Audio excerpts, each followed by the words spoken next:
In Pittsburgh, 3 firefighters die in the line of duty, bringing new urgency to the search for the cause of a mysterious blaze. 2 suspicious fires strike East Baltimore in the same week. Perplexed investigators try to draw a connection. To catch an arson suspect, investigators in Reno must rely on evidence from the crime scene. But what kind of clues could survive the 1400-degree inferno? When fire strikes, it's sudden, unexpected, and rampant, consuming almost everything in its path. But through forensics, arson investigators can piece together what's left and raise the truth from the ashes.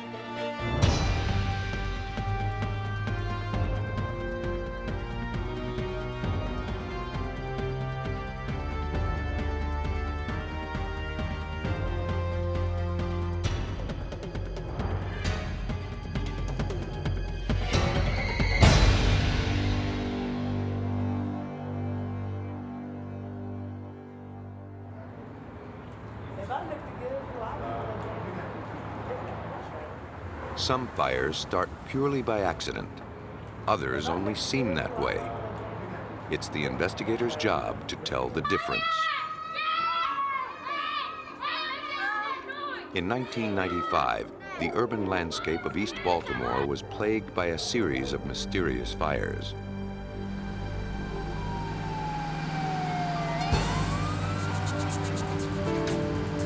In July, firefighters arrived at 1311 Rose Street to find the row house completely engulfed.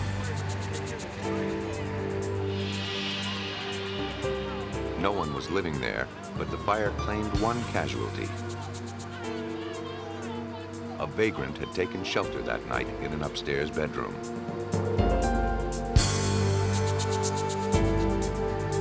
The intrusion cost him his life. The Rose Street fire was the second lethal fire in the neighborhood in days.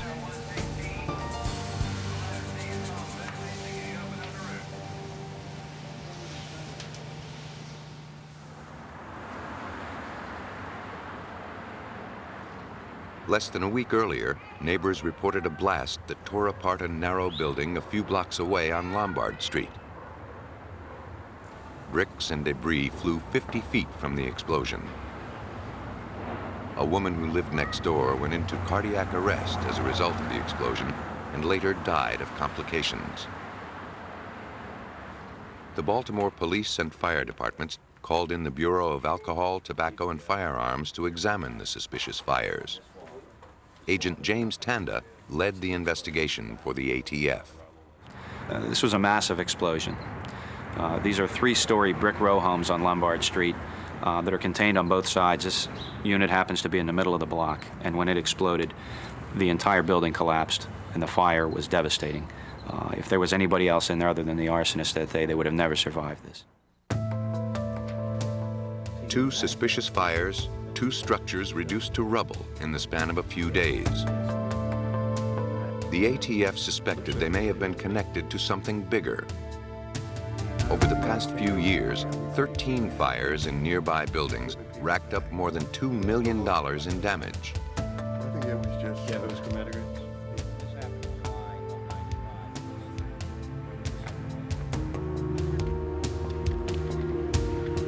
Now that fires had claimed 2 lives, the investigation took on new urgency. Any kind of odors or anything noticed? Fearing they were dealing with a serial arsonist, the ATF and the Baltimore Police Arson Squad sought to determine whether these blazes had been intentionally set and if any connection could be drawn between them. Baltimore arson investigator Mark Profili, a criminalist with the Baltimore Police, was assigned the case. People wonder oftentimes how you can take a bunch of rubble and find evidence, and we believe that fire doesn't destroy evidence, rather it creates it. So Bob, we're gonna need some shots in here. Okay. This is where the guy's body was found, Sal. The victim of the Face down. Rose Street fire succumbed to Somewhat smoke inhalation in an upstairs bedroom. Face down on the floor, head toward the back door, the back window. Hey, Chief, you want any attempts? But the fire had come from below and worked its way to the second floor.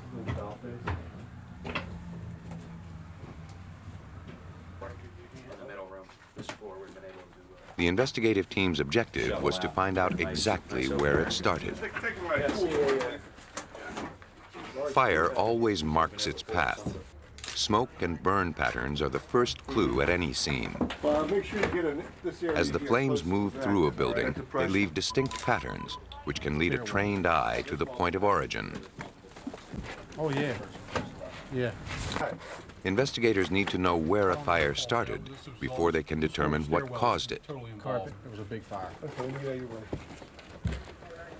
ready. Ready for a new angle? Yeah. Point of origin is that area of the fire, the exact point where the three elements of a fire would come in together. That would be fuel, heat, and oxygen. And that would be the area, from a forensic standpoint, that we would look for the physical evidence of flammable liquid residues being poured.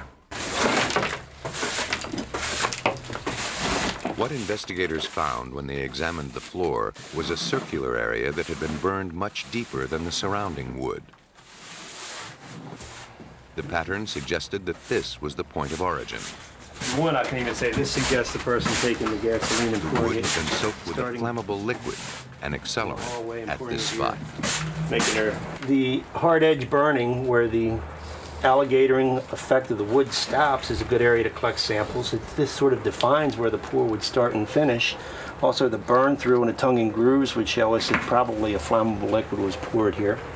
What makes me believe even stronger that it's a flammable liquid is if you can follow, you see the damage when the floor comes around and goes out, spreads all the way across here, which to me suggests that perhaps our arsonist poured some flammable liquid, small amount here, walked towards the front door,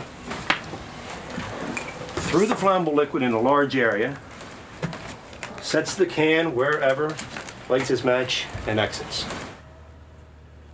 As the investigation continued at Rose Street, the ATF called in a specialist. Tipper, a dog trained to sniff out traces of accelerant, set to work. Easy. Seek here. She helps investigators identify similarities between arson fires by locating where flammable liquid was poured. With a sense of smell 200 times more sensitive than the human nose, these dogs can pinpoint minute traces of accelerant.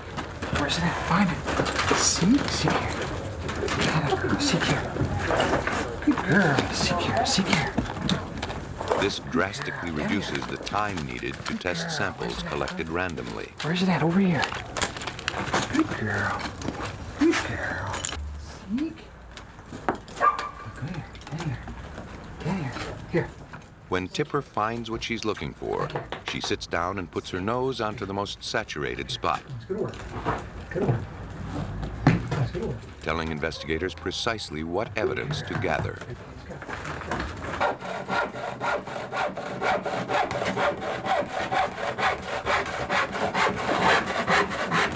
Samples are then collected for analysis. Okay. Fingers.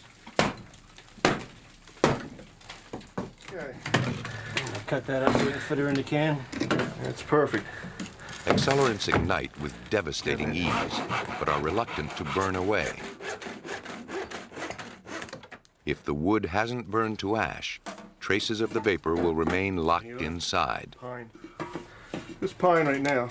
Water from the fire hose actually seals it inside the material. In these scenes, we collected burned wood from the points of origin of the fires. We also collected any burned pieces of wood or clear pieces of wood that Tipper, the canine, hit on.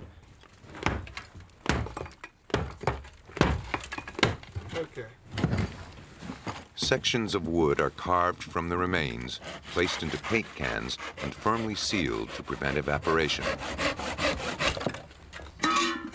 Oddly, tipper kept hitting on a portion of the hallway that didn't appear to have been affected by the fire.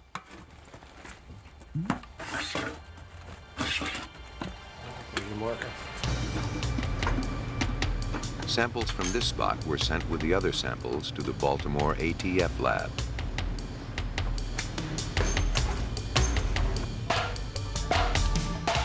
In the lab, evidence cans are pierced and a pipette filled with activated charcoal is inserted.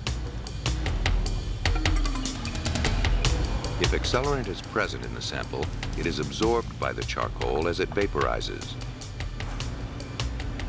The charcoal is then tested for any traces of accelerant. Analysis confirmed that gasoline had fueled the Rose Street fire.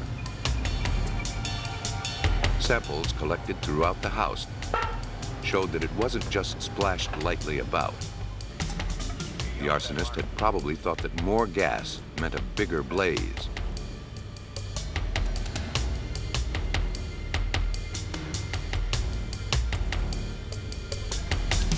But that's not the way fire works.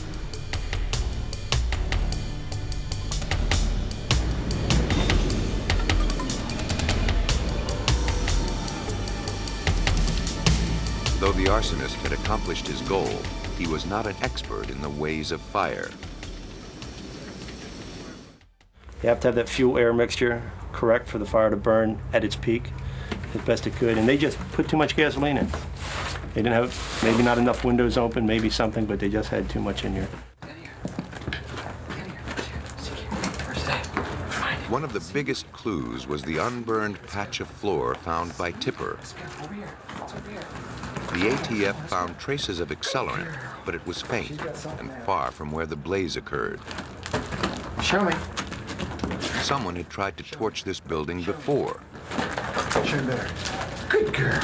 Could Tipper's curious finding put investigators on the trail of an arson ring?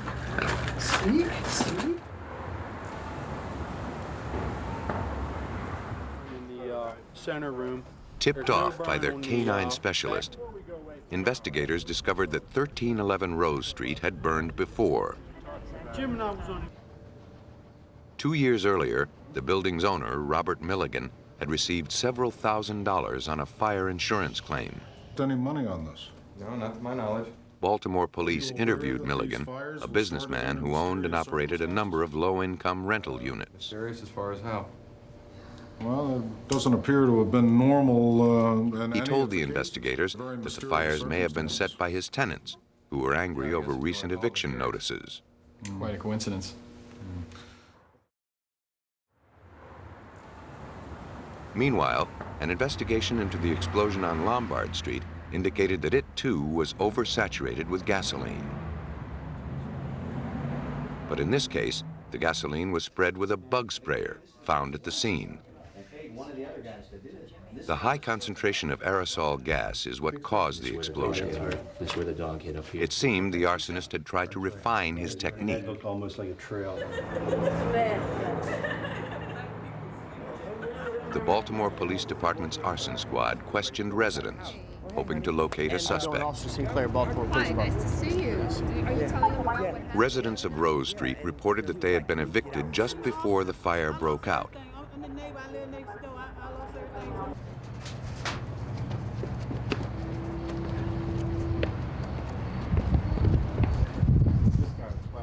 Neighbors near the Lombard Street explosion saw men moving furniture and files from an office in the doomed building, then moving in cheaper desks and cabinets.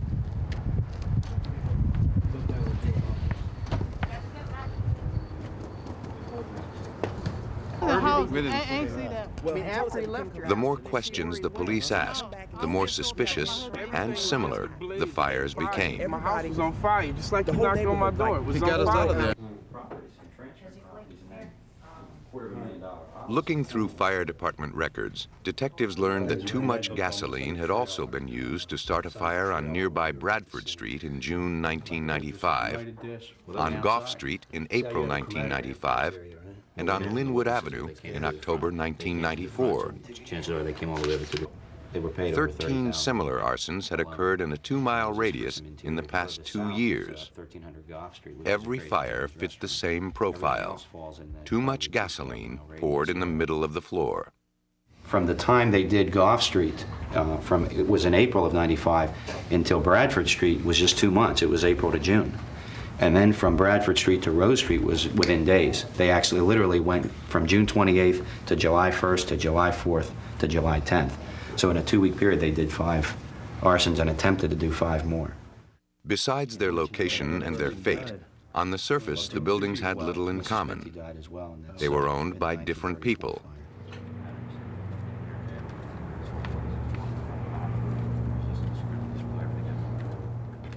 Months after the spree of fires ended, investigators hadn't closed in on a suspect, but they felt confident that all 13 arsons had been motivated by the same individuals.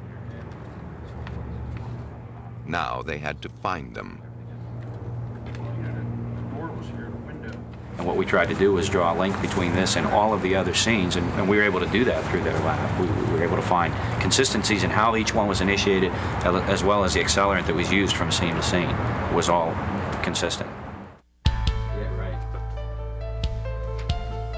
If this were an arson-for-profit scheme, it would take a massive paper chase to uncover it. Police and ATF started with a background check on Robert Milligan, owner of the Rose Street property. They learned he was in deep financial trouble. His businesses and rental properties were failing. His debt exceeded $60,000. Investigators researched every property that Milligan had ever owned. The names of known criminals kept cropping up as his business partners. The next step was to find out if any of these other men had buildings that burned. Using bank statements, corporate records, and fire department, police, and insurance reports, investigators slowly pieced together a string of insurance payoffs that linked Milligan and his business partners to all 13 fires.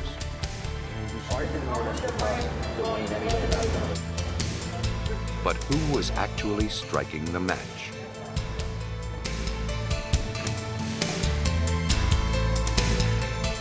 The investigation revealed that one of Milligan's business associates was recently imprisoned for robbery.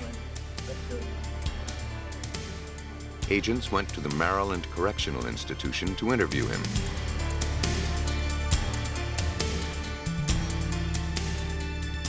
In exchange for a reduced sentence, he admitted his involvement in the arson-for-profit scheme. He named another business associate, Paul Beber, as the torch. Beber had been injured in the Lombard Street explosion, he said.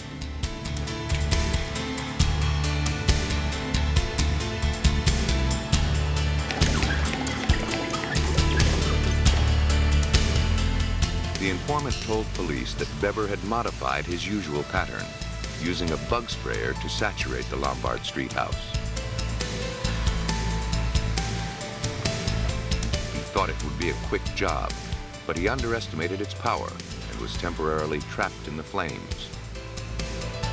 Beber managed to escape and flee with the help of Robert Milligan's brother, Gary.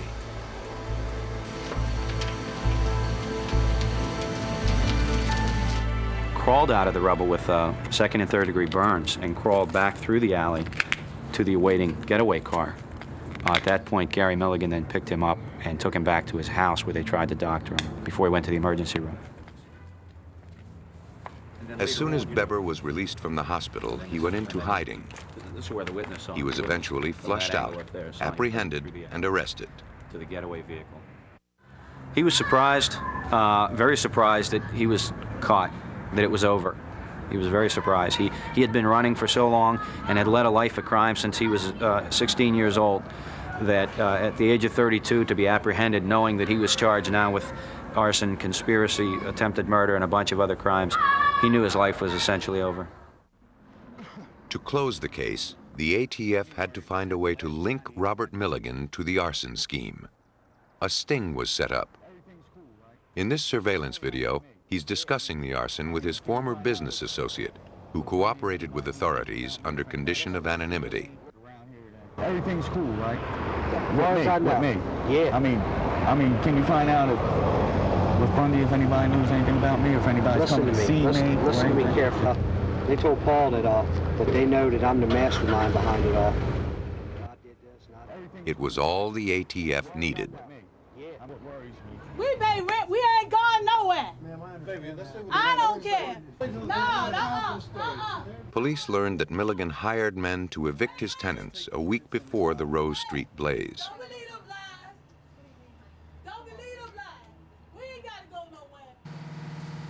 Once he was certain the house was clear, Weber set the fire. Milligan didn't count on a vagrant becoming trapped in the building. Milligan even had police on his payroll to ensure that his people would not be caught. But in the end, his arson-for-profit ring collapsed. In November of 1996, federal indictments charged Milligan and his 5 co-conspirators for their roles in one of the largest serial arson-for-profit cases in Maryland history. By April of 1997, all the defendants had pleaded guilty to arson, conspiracy, and federal firearms violations. The judge doled out stiff sentences, ranging from 17 to 24 years in federal prison. Milligan and his associates tried to cover their tracks, hoping that the power of the fire would destroy any link to them. But forensics had connected the 13 seemingly unrelated fires with the people who masterminded them. Had it not been for good police work and effective lab analysis, their elaborate arson ring might have never been exposed. Other arsonists are less methodical, but catching them can be equally challenging.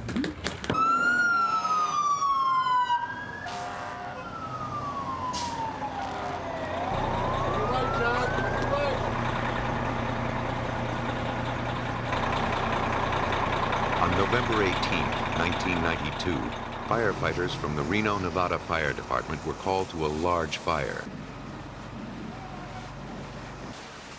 The blaze tore through the Mental Health Medical Association building. It took firefighters more than 10 hours to conquer the blaze. The fire destroyed the 3-story building and the expensive medical equipment inside.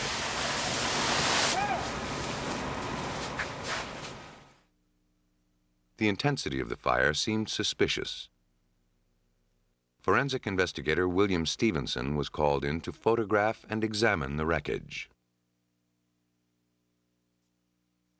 This would be one of the first photographs taken at the scene. It's an aerial photograph of the actual building itself. The area just to the west of this porch, or towards the residence itself, was the area that the fire investigators indicated was the possible point of origin for this fire.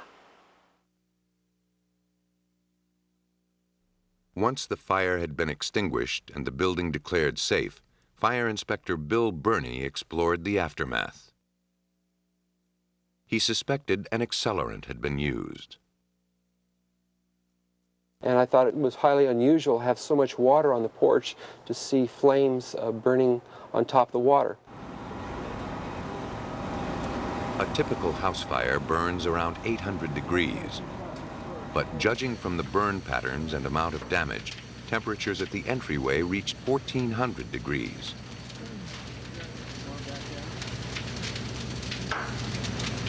Neither an electrical fire nor spontaneous combustion from oily rags would have produced these patterns. They were clearly signs of an accelerant. They included a well-defined pore pattern and severe alligatoring, indications of intense heat in a short time. Burney and Stevenson looked for something to link the arsonist to the crime scene. Despite Stevenson's careful documentation of the fire damage, no compelling clues surfaced. The destructive capabilities of the fire had actually burned up a lot of evidence. And when I left the scene that day, we had virtually no physical evidence to connect a suspect to that scene. That wasn't surprising. The intensity of the blaze made it impossible for firefighters to enter the building, so the order came to flood it from the outside.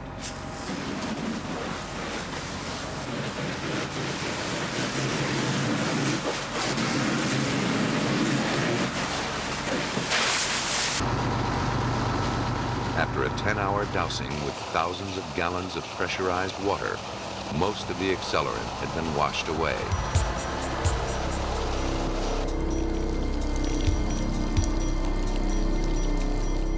Investigators focused their attention on the front door, the apparent epicenter of the blaze. Near it was a shattered window. Bernie suspected that was where the arsonist poured the accelerant. I determined that the point of entry, how the fire was set, is the suspect used a flammable liquid container, probably a 2-gallon or 5-gallon gasoline, and broke a window and used this motion to pour gasoline through this window, therefore possibly cutting the back of their hand or some portion of their hands. If Bernie was correct, then whoever broke the window may have been cut in the process. Could the arsonist have left blood at the scene? It seemed unlikely. Even if he had been badly injured, the evidence would have been washed away or covered with grime. While the investigators scoured the building for clues, their big break came from across town.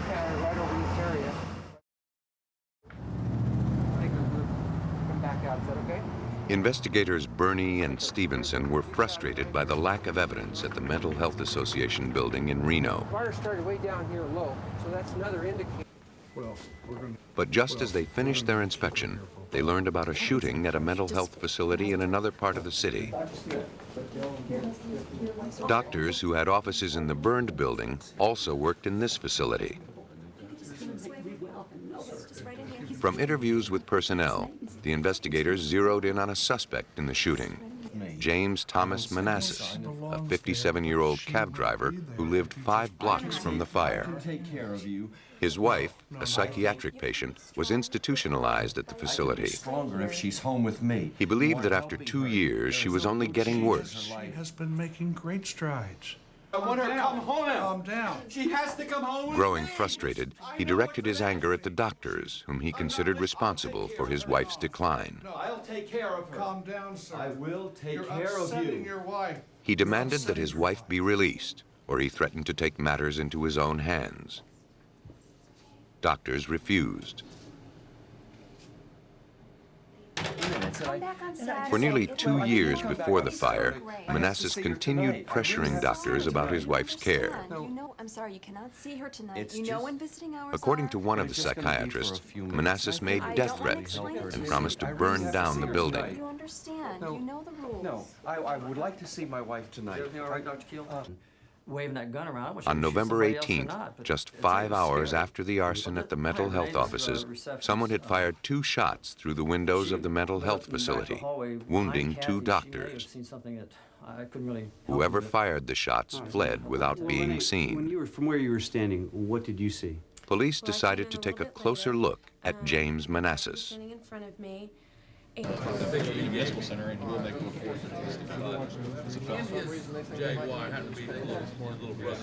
Officers went to his house and found him bleeding heavily. Up on Cleveland Street. Both of his hands were severely lacerated. He was brought to police headquarters for questioning. Manassas claimed that he was wounded with a knife during a mugging the previous night. So you really... We went out to this location in order to try and verify the fact that he had indeed been attacked here. and look for possible physical evidence of that attack.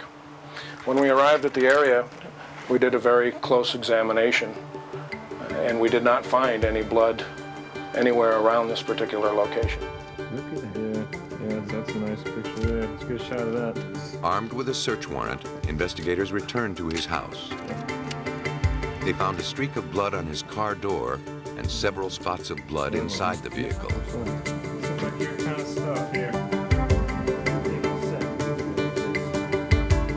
In the house, they found that Manassas had made no effort to conceal the copious amounts of blood. Oh, we got some blood here. Good shot of this. In the kitchen, they found blood at the bottom of a bucket.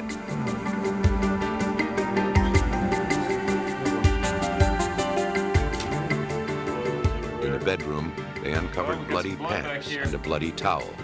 Oh, yeah.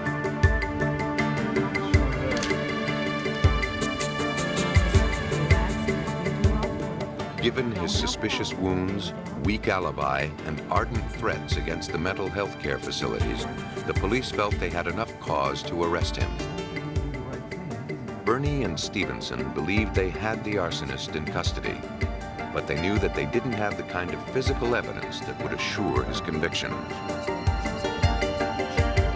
There had been no eyewitnesses to the crime, and no accelerant was found on the suspect's clothing. But his wounds raised suspicions. In reality, Reno PD detectives believe that these lacerations were actually caused by the action of the broken window glass to his fingers at the fire at the point of origin.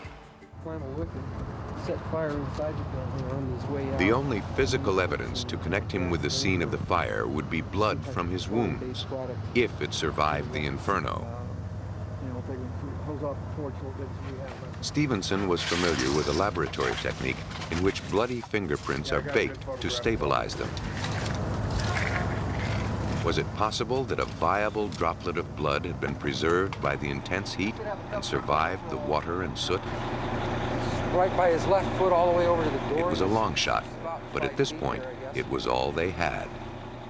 Because of all of the hundreds of thousands of gallons of water that had been used on that fire, the actual damage by the heat and flames, damage by the char and the residue, and the items falling from the ceiling and such, we were a bit skeptical as to whether we would find some blood evidence at that scene. If there was any blood at the scene, it would have been baked into the concrete. The investigators removed 6 inches of burned debris. Then they gently washed down the front porch. As layers of wreckage were moved, a series of brown droplets that appeared to be blood became visible. A marker was placed on each drop. The blood droplets led from the shattered glass down the porch steps. Not knowing how much of the blood would yield helpful information, they collected as much of it as they could.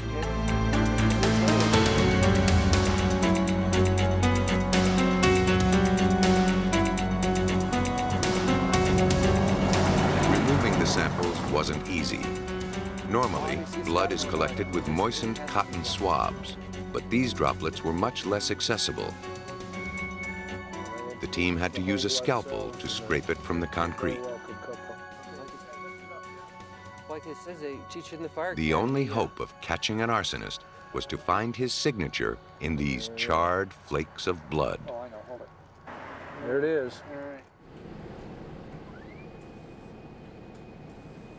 The blood samples collected from the burned steps of the mental health building were sent to the Washoe County Sheriff's Office crime lab for analysis.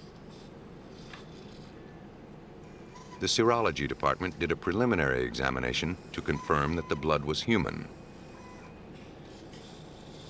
The specimens were then sent to criminalist Rene Romero to determine if viable DNA could be extracted from them.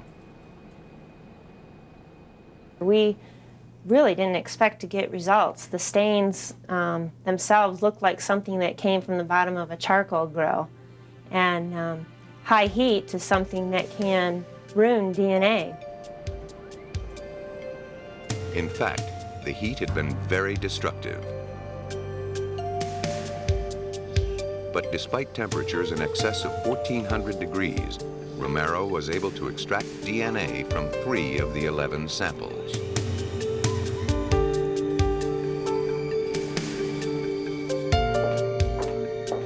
The next step in profiling the blood droplets was RFLP, the most complex DNA test. It's most often used when the sample is in bad condition or is too minute. By exposing the DNA to radiation and using a series of radioactive tags, a DNA profile can be determined. The test took 3 months to perform. The RFLP process worked on only 1 of the 3 DNA samples. The bar pattern it generated was then compared to that of the blood drawn from James Manassas. Now walk right out towards me, right in front of you. Was 1 in 500. Romero's statistics estimated that the frequency of this particular genetic pattern is 1 in 500,000. The population of Reno is just over 80,000. The slim but powerful DNA evidence had survived the crucible of a devastating fire and bound James Manassas to his hostile act. To Bernie's way of thinking, Manassas was a man who wanted attention for his crime and sympathy for his wife. It seemed like he was a man with an agenda. Basically, I think he was playing with us, or myself, to see how long he could prolong being arrested, and he wanted to be noticed. He was a vigilante. He wanted everybody in the world of the city of Reno to think that his wife, who was being treated at the mental health facility, wasn't being treated correctly.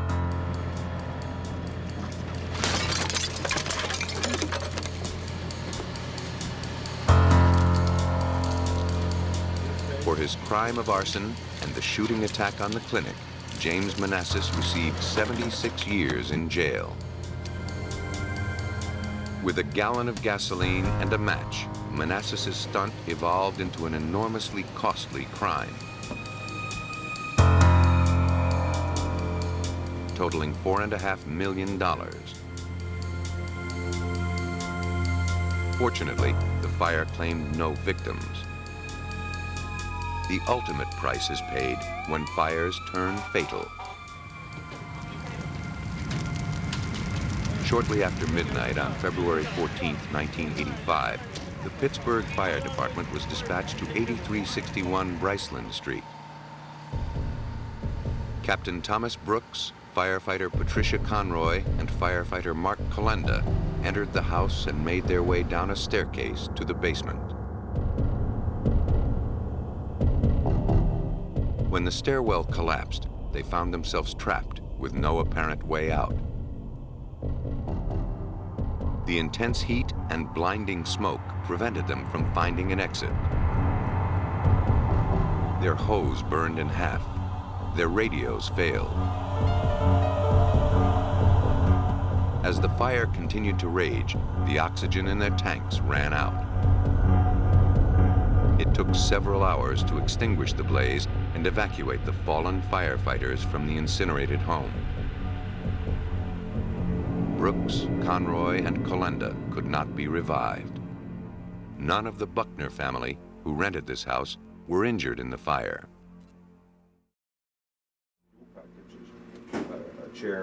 Because the fire turned fatal, the Pittsburgh fire inspector contacted the Bureau of Alcohol, Tobacco, and Firearms.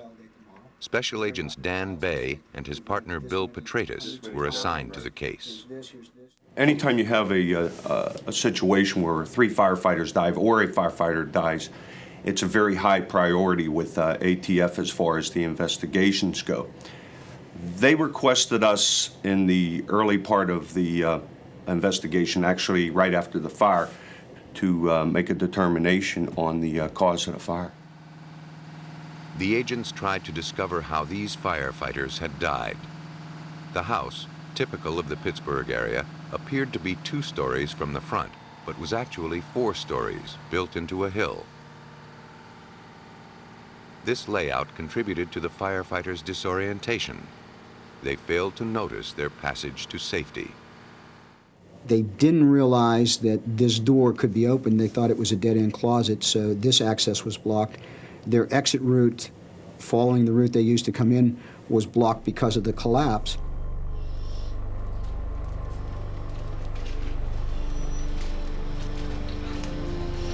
Blinded by smoke, the firefighters felt around the walls, searching for exit windows. When they couldn't find any indentations, they believed they were trapped underground.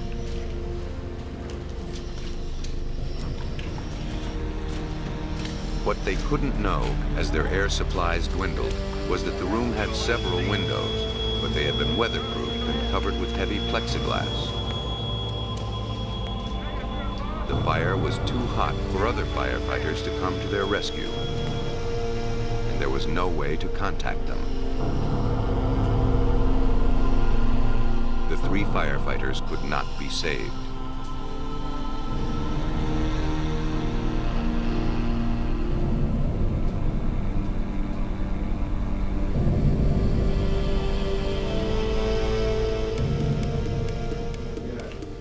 Investigators now had to determine how the fire started.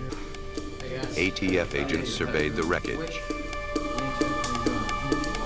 The majority of it was in the basement and attic.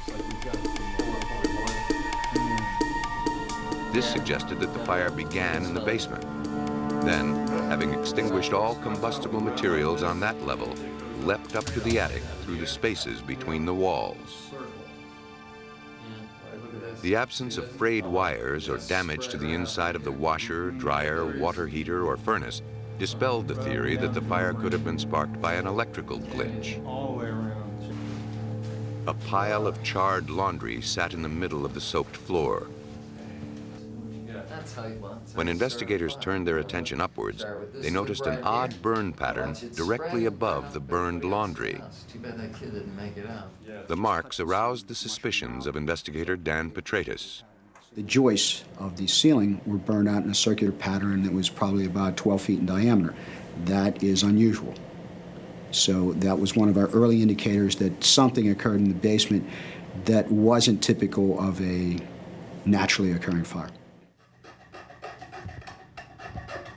To understand the fire's progression, the ATF team relied on a series of mathematical formulas. By plugging the values for burning textiles into the formula, Petratus determined that a pile of laundry of that size would generate 176 kilowatts of energy. Got anything to seal this with? Yeah, probably 12-foot drop-off. That figure was then factored into a flame height formula. This is a shot down that stairwell. It calculated that the maximum flame height would be only 2.5 feet. It can then be placed in other... The flame wouldn't even reach the ceiling, let alone leave such a large burn pattern. How we could have a fire that would extend... So when we look at a particular fire scene and we interpret the patterns, then the next question we ask ourselves is, does the fuel load that we find in this room have enough energy to create the patterns that we're observing? We need a flame height. Even if the laundry were piled up to the ceiling, it wouldn't create a great enough flame to mushroom out and ignite the joists simultaneously. But factor an accelerant into the equation, and the picture changes. The calculator says 1,300 kilowatts. By adding a single gallon of gasoline to the laundry pile, the flame height increases to 13 feet.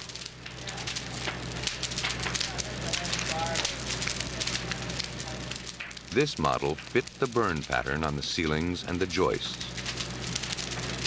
There was no way that a laundry pile could fuel a fire powerful enough to burn the ceiling unless it had been enhanced with an accelerant.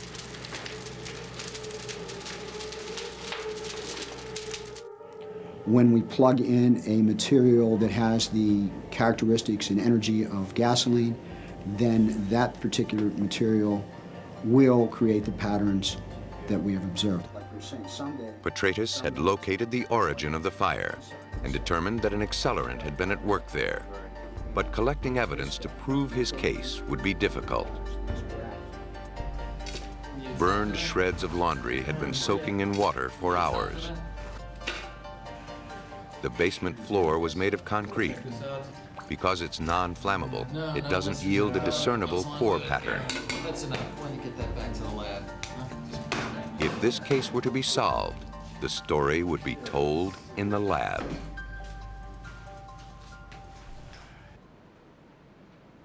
The ATF lab in Rockville, Maryland was called upon to analyze samples of laundry, wood, and some cement chips from the floor of the house that burned in Pittsburgh.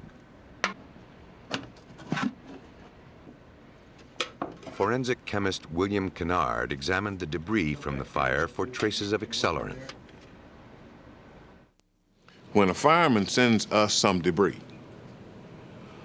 and he's looking for an accelerating compound, and he petitions us to try to find this accelerating compound from the debris that he sent in. So we use the charcoal strip method. The test involves the insertion of a charcoal-coated strip into the canister, held in place by a magnet.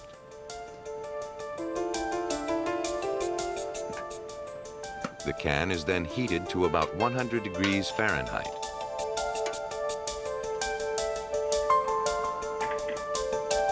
If hydrocarbon molecules, the main compound of accelerants, are present, they are captured by the charcoal. The strip is dissolved in carbon disulfide, and the resulting solution is injected into a gas chromatograph. The instrument displays a chemical profile of the substance. Kennard then compares the pattern of peaks and valleys to a standard for evaporated gasoline. If the patterns match, gasoline is present on the sample.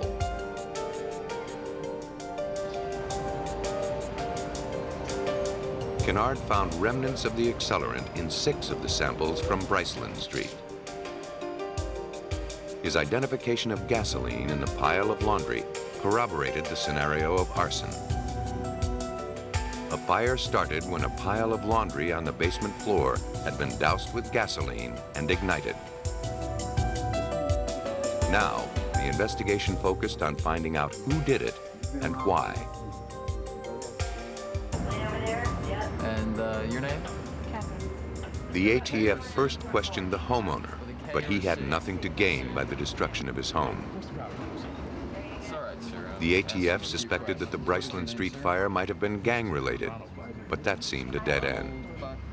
They then contacted Ronald and Darlene Buckner, who rented the house. The focus soon turned to the Buckner's daughter, Catherine. When we looked into her background, she had been involved with 2 other residents in the past year and a half that had basement fires. So she became a very strong suspect, and we considered her for probably 6 to 7 months of investigation before she was eliminated as the suspect. As they continued their investigation, the ATF learned that the Buckners aspired to buy a house. In the summer of 1994, Ronald and Darlene had gone to look at homes with several real estate agents. In October of that year, they inquired several times about purchasing houses, but were turned down each time because they couldn't afford a down payment. In November, after 5 years without coverage, the Buckners took out a renter's insurance policy on the Bryceland Street house. Only 3 months later, the house was gutted by fire.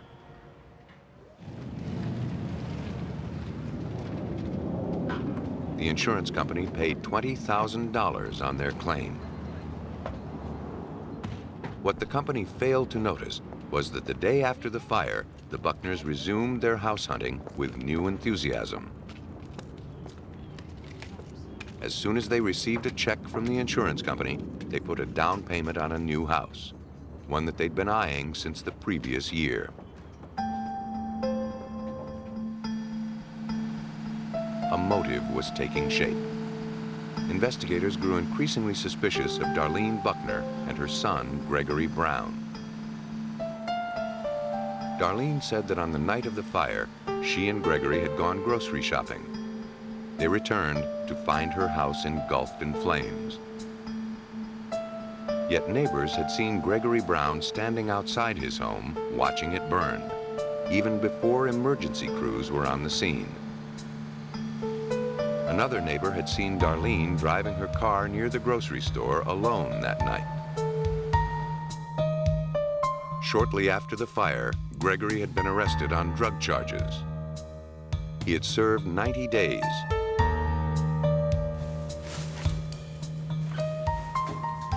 ATF agents interviewed his cellmates. They told the ATF that Gregory bragged about setting the fire that killed 3 people and landed his family in a new house.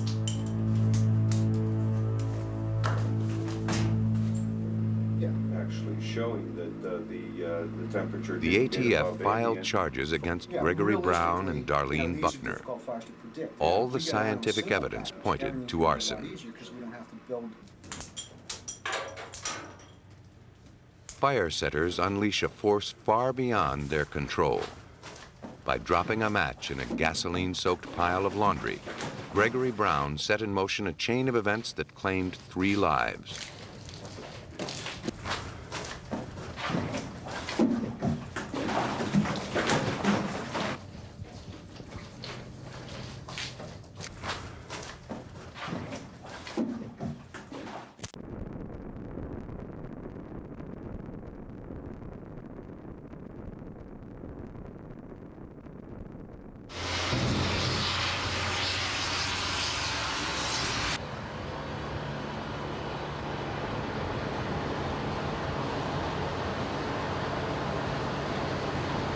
The jury found Gregory Brown guilty of 3 counts of second-degree murder, 2 counts of arson, and insurance fraud.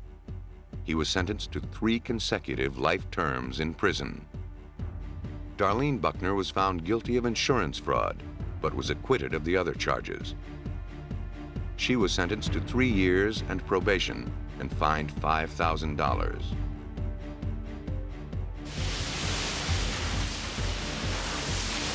Defying the arsonist's intentions, a history of the crime is forever etched in the scorched and blistered rubble left behind.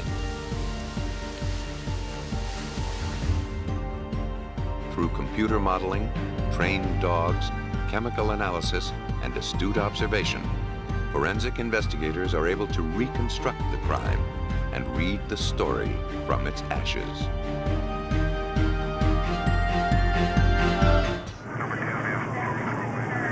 A dropped cigarette is the prime suspect in a fatal house fire. But detectives soon realize this is one death that can't be blamed on tobacco. Can they build a murder case on a pile of ashes? A suspicious fire takes the lives of 2 children and pits the parents against each other. The solution to a ghastly crime hangs by a hair. When a restaurant burns to the ground, detectives find all the ingredients for arson.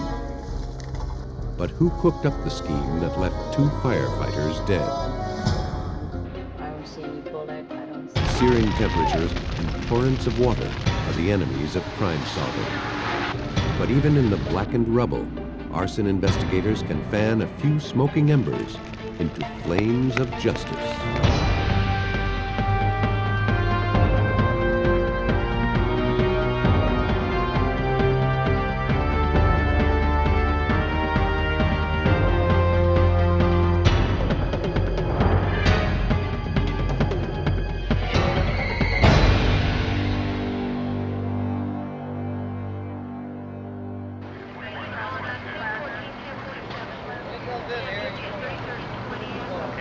Around 3 a.m. on November 19, 1994, firefighters were called to the home of Wendy and Lance Wargo in Plymouth, Connecticut.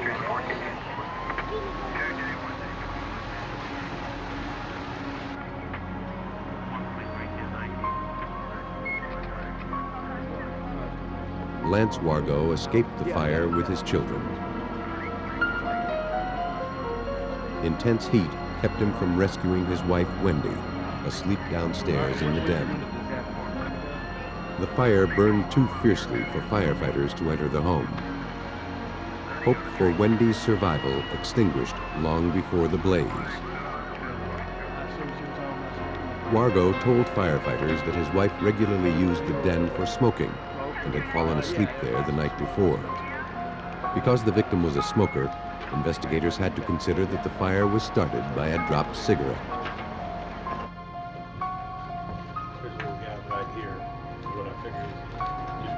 After the flames were extinguished, investigators found Wendy's charred remains on a sofa in the den. The body was sent to the state medical examiner's office. Meantime, cause and origin investigators walked the scene. Even though a cigarette seemed the likely cause of the blaze, a full investigation had to be conducted because a death was involved. There were no electrical shorts or gas leaks.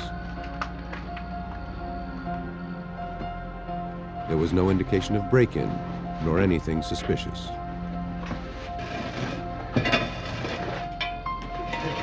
Working from areas of lesser to greater damage, investigators confirmed that the den was the center of the inferno. Sample that carpet now that we're down to it. Severe damage to the floor told them that the fire had started just a few feet from where the victim lay. It fit with the theory of a careless cigarette. But the rest of the damage did not. Uniform blackening of the ceiling and walls indicated that the den had reached flashover temperature, a point hot enough to ignite all flammable materials simultaneously. The flames probably burned close to 1,700 degrees Fahrenheit. It was unlikely that a smoldering cigarette could have ignited such a raging fire. Beneath the remains of the charred sofa, an unusual burn pattern also seemed to refute the cigarette theory.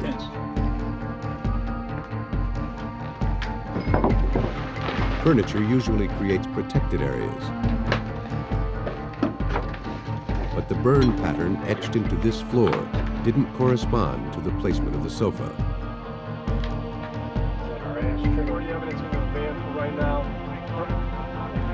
Cause and origin investigator Kevin McGurk interpreted the damage.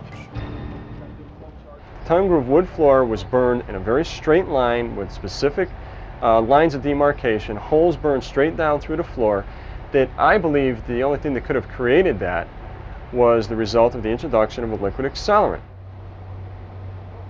In the hopes of finding the accelerant, samples of the flooring were gathered from around the house and sent to the forensics lab.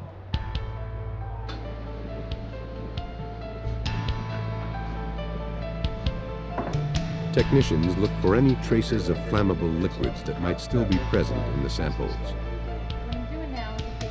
They capture vapors from the materials and run them through a gas chromatograph. This instrument separates individual chemicals into their basic components, generating a pattern of peaks and valleys that can be compared to the patterns produced by known accelerants.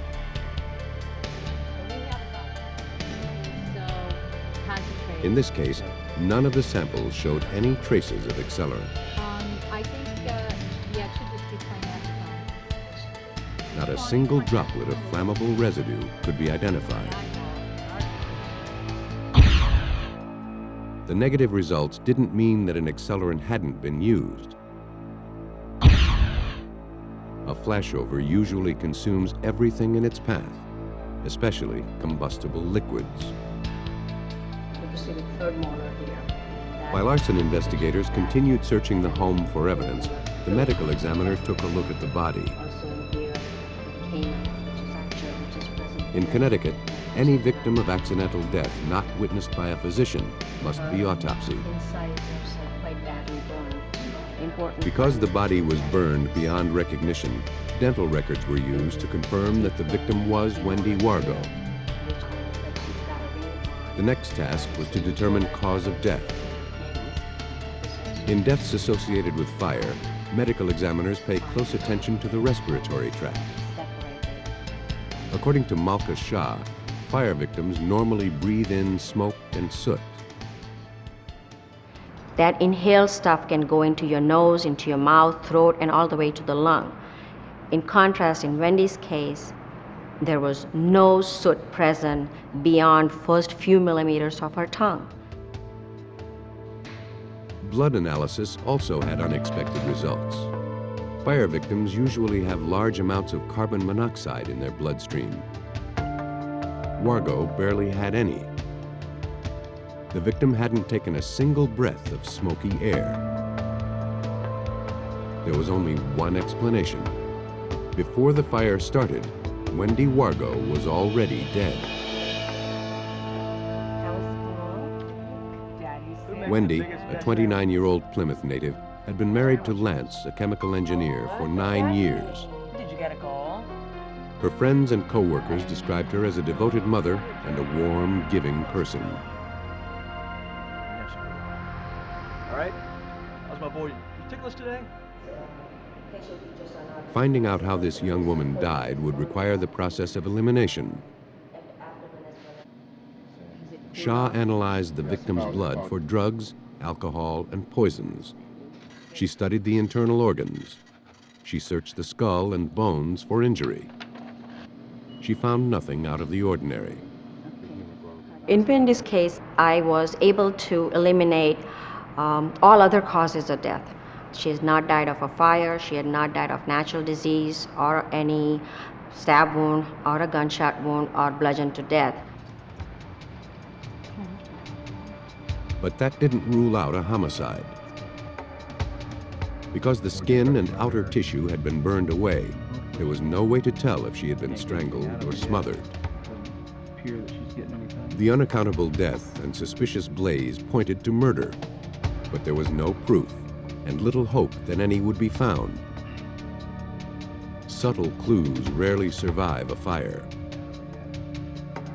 Finding a smoking gun in the burned-out den seemed unlikely to Detective John Buterla.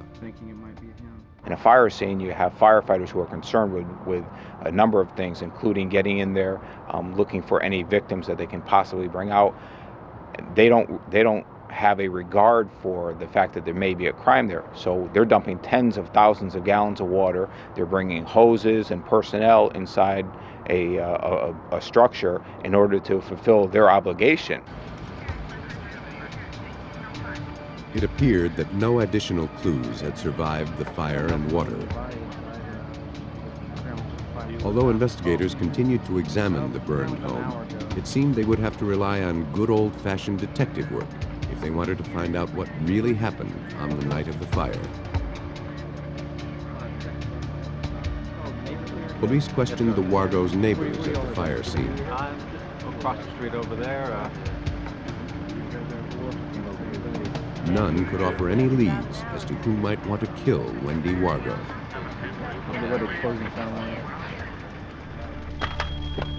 Lance Wargo told investigators that a smoke detector had awakened him. He rescued his 2 children from their beds and escaped the burning home. But he couldn't get to Wendy. He was lauded for his brave rescue attempt. And yet one odd detail overshadowed his heroics. The actual night of the fire, it struck a number of people, including all the investigators who worked on this case, that Lance Wargo at 3:30 in the morning came out of the house fully clothed. Most people, 3:30 in the morning, they're going to come out of the house. They're certainly not going to come out dressed the way he was. Yeah, I'd fallen asleep while I was watching TV, and I got... When they wondered, but he found the time to button his shirt and tie his shoes. I went back for her, but I couldn't normally sleep with the shoes on. I fell asleep with the shoes on. Lance's spit and polish image was beginning to smudge. Police looked a little more closely into Wendy Wargo's domestic life.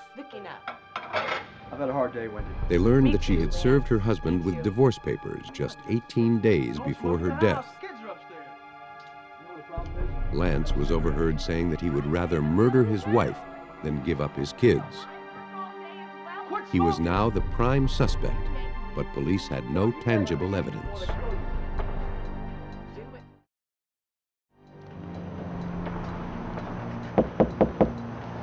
To find out if his imminent divorce was worth killing over, investigators obtained a search warrant and went to the motel where Wargo was staying with his children.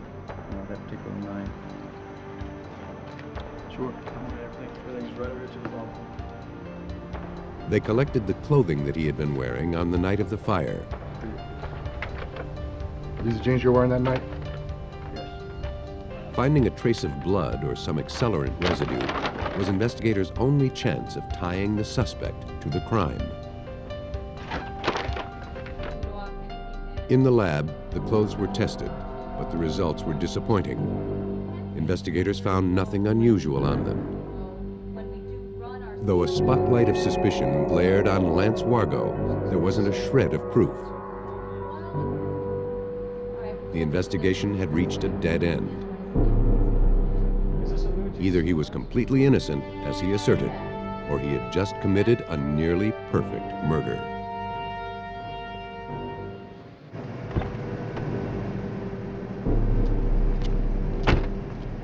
Weeks after the blaze, fire investigators turned the house over to Lance Wargo's insurance company to assess the damages. So you've got, as far as the water pump, It seemed as though Wargo was in the clear and about to get a healthy settlement. All right, so that wouldn't matter anyway.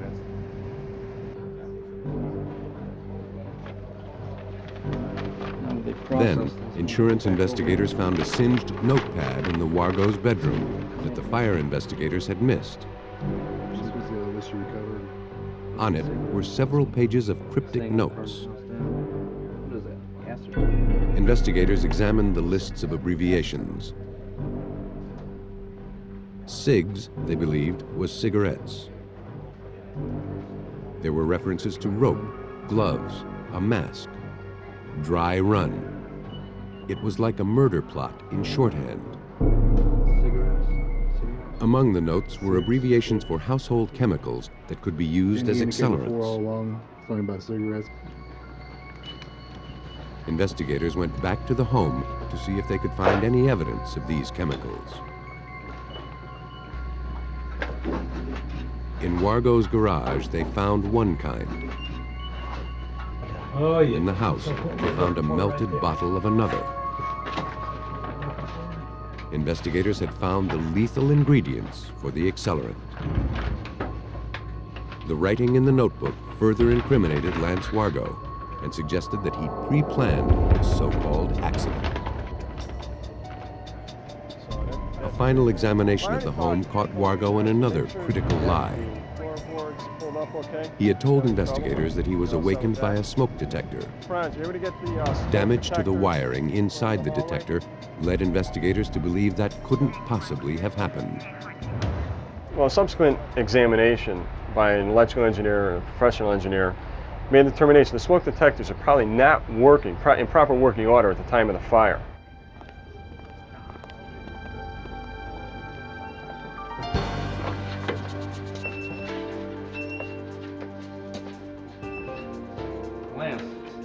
Lance Wargo was arrested and charged with murder, first-degree arson, 2 counts of risk of injury to a minor, and tampering with physical evidence. He was held on $1 million bail. Detectives learned that just days before the fire, Wargo had participated in a fire safety course for work. It appeared that he had applied this knowledge, along with his expertise in chemistry, to plan and execute a murder cover-up.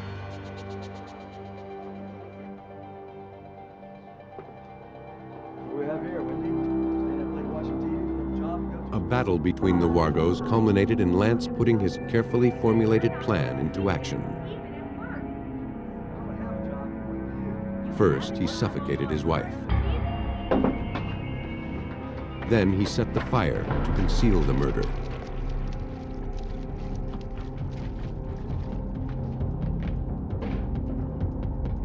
As suggested in his notebook, he would drop hints that cigarettes had caused the fire.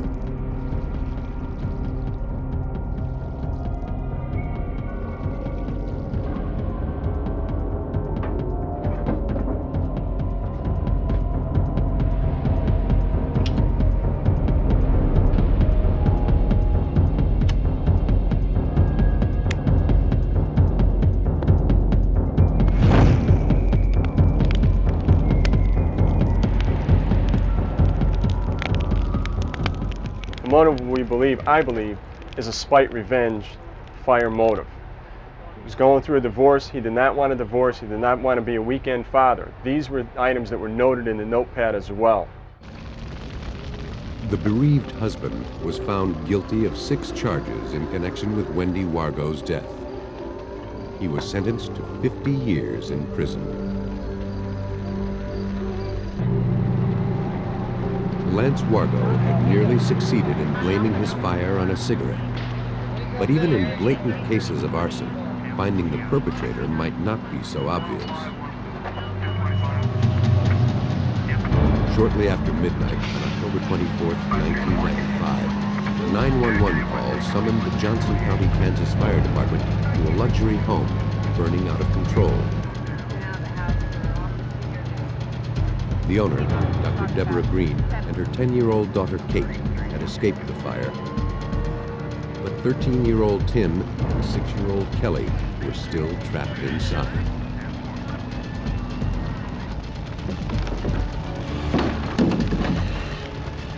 Firefighters' first priority was to rescue the children. But this would be a difficult fire to penetrate. Flames engulfed nearly half the home, burning through the roof and out the windows of the second floor. The only way to get in was through the basement. Thick smoke met them as they attempted to climb to the first floor. Not far into their search of the basement rooms, the floors above started falling. If they stayed much longer, they too would be consumed. Captain Maurice Mott had no choice but to pull his men out. We had fire coming through the roof and several of the windows throughout the first and second floor of the residence. We were concerned of a complete structure collapse. Mott and his crew conceded that the children could not be alive.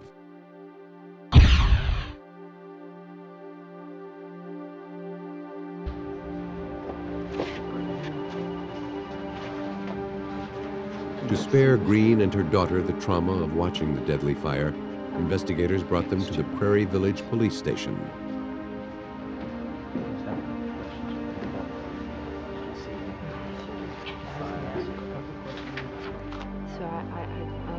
Green told police that shortly after midnight, she went to sleep in the master bedroom on the first floor.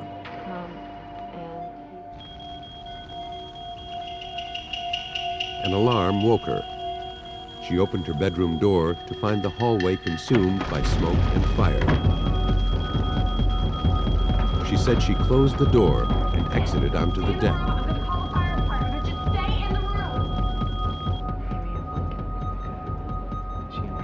She heard her son calling for help through the intercom, but couldn't reach him. All of a sudden, the smoke alarm. Green told him to stay in his room and wait for help. Heard the smoke alarm going off. Like her mother, Kate had awakened to the fire alarm. Seeing thick black smoke coming from the hallway, she escaped through her bedroom window. She crawled onto the garage roof and jumped to safety.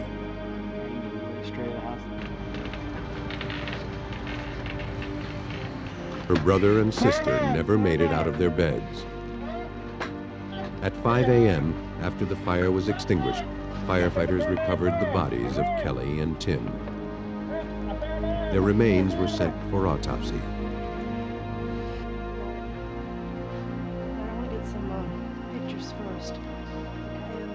The medical examiner determined that both had died from carbon monoxide poisoning due to smoke inhalation. The fire that had taken their lives had been very hot and fast-moving. Within an hour of ignition, it had consumed much of the roof and reduced the inside to a charred skeleton.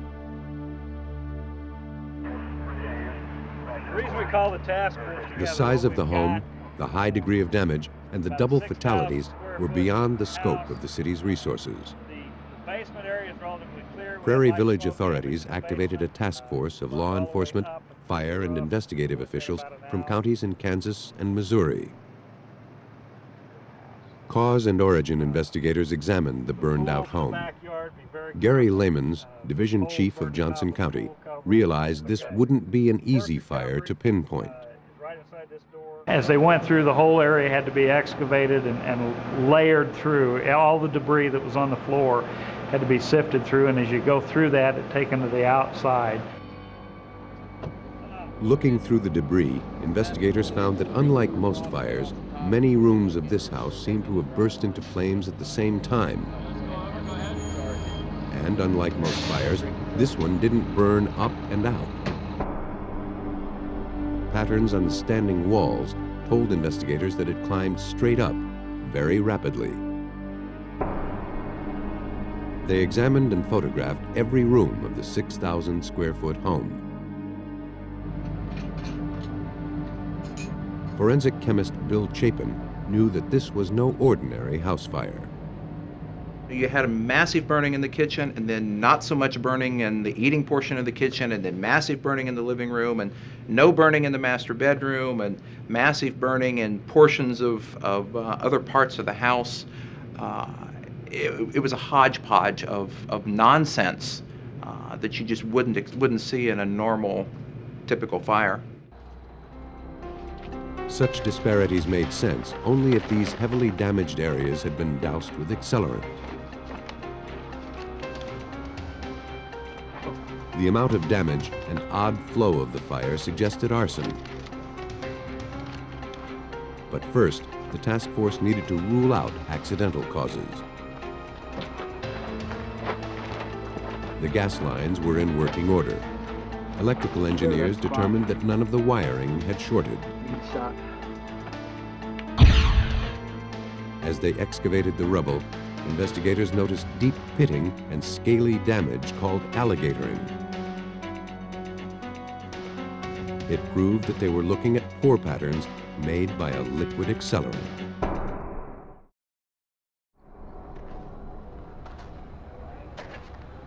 It wouldn't take much digging to turn up the source of the fire. Whoever set it had not hidden the fuel. Bottles of antifreeze, charcoal lighter fluid, and alcohol were found throughout the house.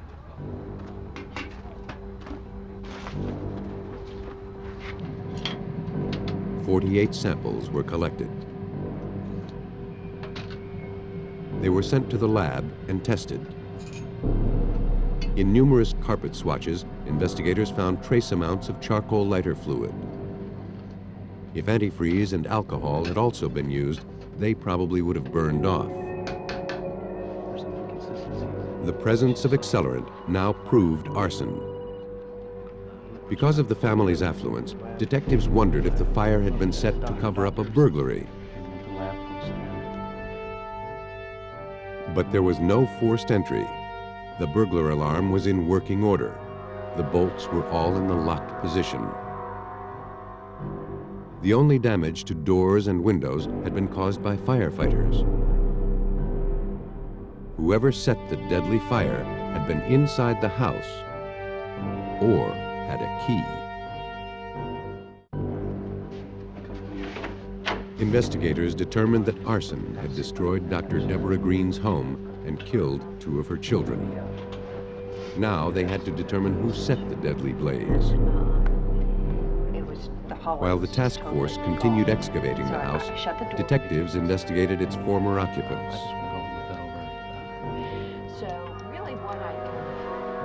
Police again questioned Deborah Green.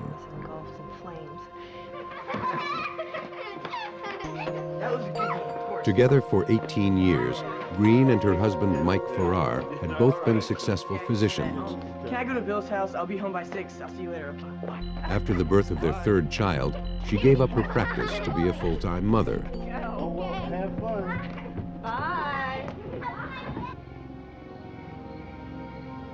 Over the years, the marriage grew unhappy. 3 months before the fire, Farrar said he wanted a divorce and admitted he'd been having an affair. The family began to crumble. Green told police that shortly before going to bed on the night of the fire, she and her estranged husband had fought on the phone. I appreciate you coming down here. Just have Police brought Farrar into the station for further questioning. Coffee would be nice, thank you. Can we get some coffee, please? Sure. I just have a couple questions for you. Can you give me a little bit more detail on what happened? He told them that on the night of the fire, he had been with his children. All right. He dropped them off at the house, then returned to his apartment. Night. All right. Telephone records confirmed that Farrar had been at his apartment shortly before midnight, but his actions after that point could not be accounted for. I shouted back, she shouted He back. quickly pointed the finger at Green, claiming that she was mentally unstable and was capable of starting the fire. Police were skeptical.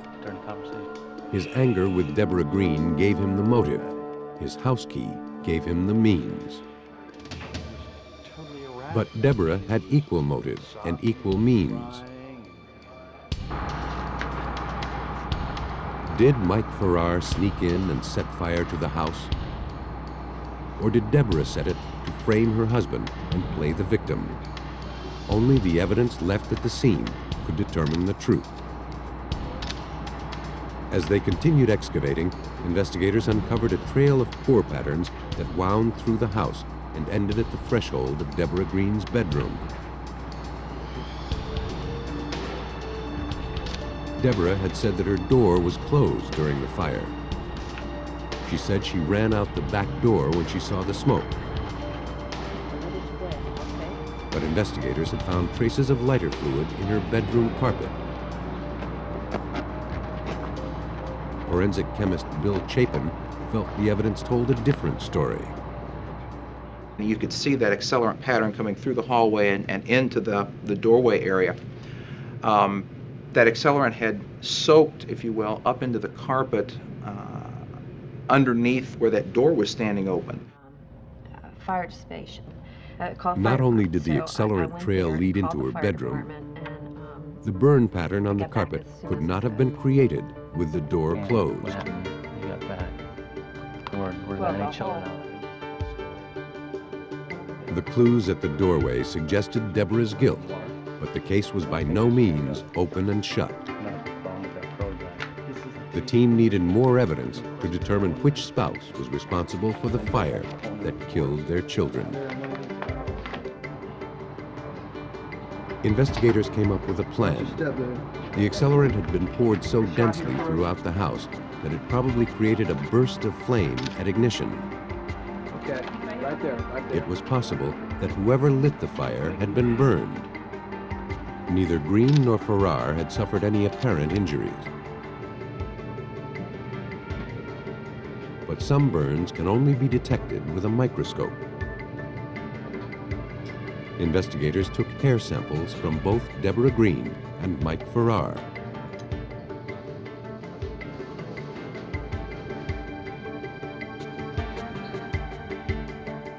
Under a microscope, Farrar's hair showed no sign of fire damage. Green's strands, however, had been badly singed. Chapin ran a number of tests to rule out any other cause for the singeing.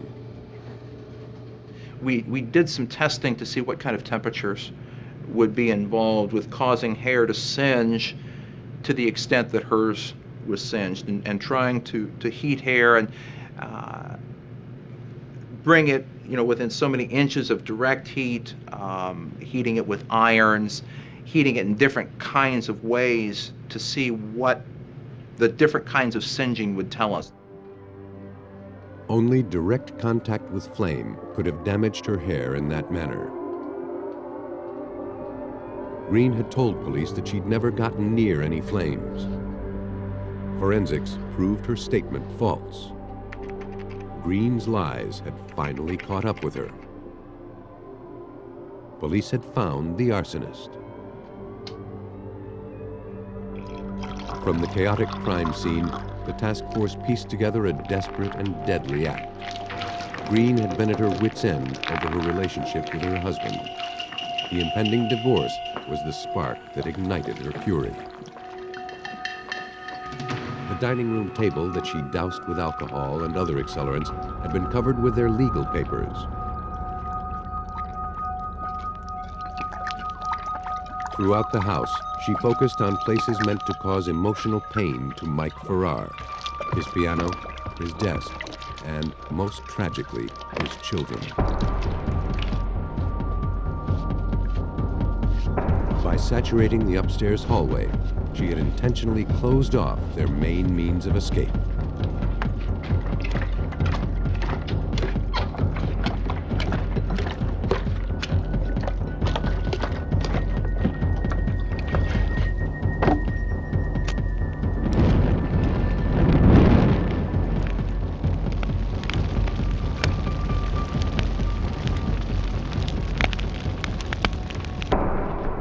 Police summoned Green to the station under the pretense of needing her help with the ongoing investigation.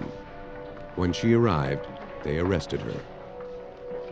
The task force would never be able to fully comprehend the rage that had caused a once brilliant doctor to kill her children. But their astute fire scene reconstruction assured that Deborah Green would pay for her crime. Based on the overwhelming forensic evidence, Green pled guilty rather than go to court. I think she knew, they knew, she and her lawyers, when they saw the amount of information that we had collected, physical evidence, that she didn't have a chance to win that case.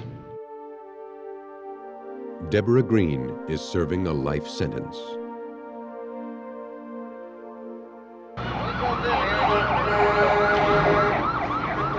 In Deborah Green's case, a woman's burning rage sparked an unspeakable crime. But cold greed can also fuel a fire.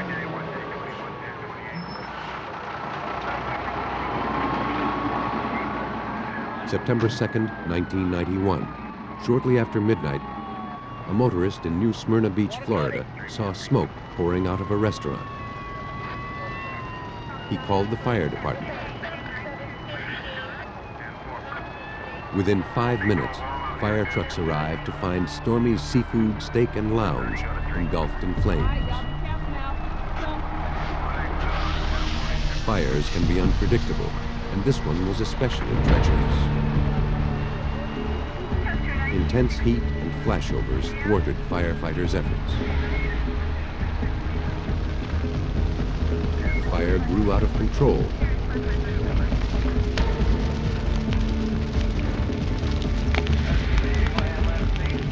Thick, billowing smoke filled the building. It soon engulfed and disoriented a group of experienced firefighters sent in to find the source of the blaze. Separated from their colleagues, 2 firefighters searched in vain for a way out of the inferno.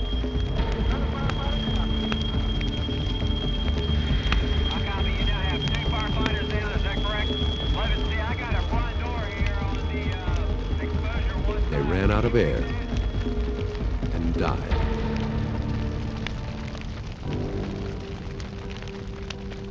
A burning restaurant had become a death trap for 2 firefighters.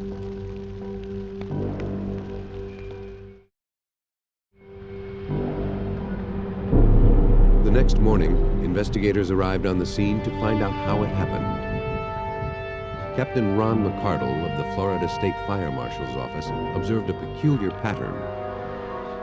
Once I started my preliminary walk around on the exterior, I noticed soot patterns and heat patterns on the concrete block were very high on the wall.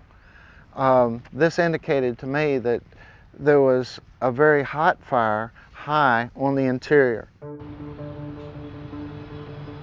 Fires usually start low and work their way up. The markings told McCardle that wasn't the case here. Most of the roof was completely burned away, with less damage below. To determine the cause of a blaze, a fire investigator must sift through remains layer by layer, unearthing a timeline.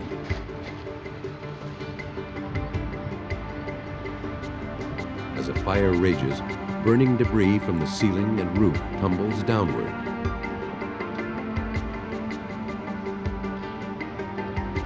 The debris on the top of the pile was much finer than the rubble it covered, confirming that the top of the building had burned the longest and hottest.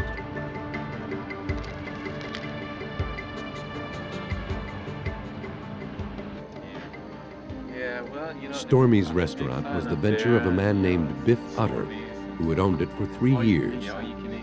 It did most of its business during the summer. The tragedy had struck just as the season was winding down.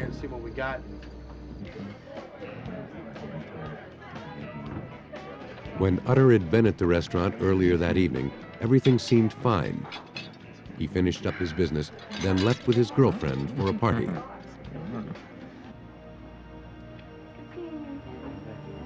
The restaurant had closed around 11:45, just after the last customers left. Ready to go? Utter's mother locked up.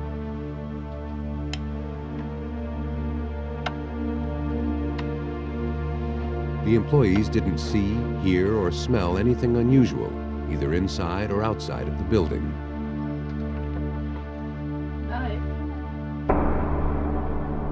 But within 15 minutes, flames consumed the restaurant. Because firefighters had been killed in the blaze, it became a federal matter. The Bureau of Alcohol, Tobacco, and Firearms joined the investigation. They agreed with local authorities that the fire had to have started above the ceiling. These unusual conditions spelled death for the 2 firefighters who were caught unaware. In their traveling through this area, they basically lost their orientation from where they were. The fire was actually above them all the time, every place they were in there. When a fire burns up high, it's very hot and right below the ceiling. And there's a layer of smoke right below it. So the firemen couldn't see it was there. They had no indication it was there. They tried several times to get out. We found their tools and where they tried to mark on the wall in an effort to try to find an exit. Fire investigators began by ruling out accidental causes. They paid strict attention to wiring and gas pipes that ran through the ceiling, but none showed signs of malfunction. The water heater, the ovens, and the grill were all in working order. Oddly, though, the fire alarm system hadn't been set that night. Lacking a reasonable explanation, all indications were pointing to arson. Accidental fires and arson fires are 2 very different creatures. Accidental fires start slowly. It's going to start smoldering. It takes time to build up, cause heat, and then as it builds and builds and builds, it moves upward at that point, upward and out. That's why we look for different V patterns and things on walls, and they're how we track fires. But investigators found other kinds of markings. Irregular scars that told them the fire had moved very fast. Instead of consuming materials as it went, it flared up and jumped across beams. Natural fires don't behave that way. This one had to have been fed with an accelerant. Someone had started this fire intentionally and killed 2 people in the process. Mr. Utter, be careful in here.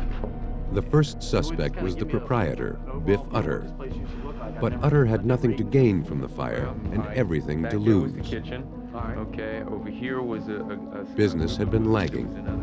He told investigators that he'd been forced to let his fire insurance lapse a few months earlier. Gotta be careful where you step.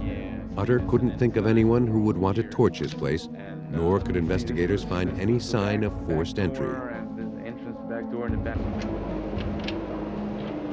In the hunt for clues, insulation collected from the scene was analyzed for the presence of an accelerant.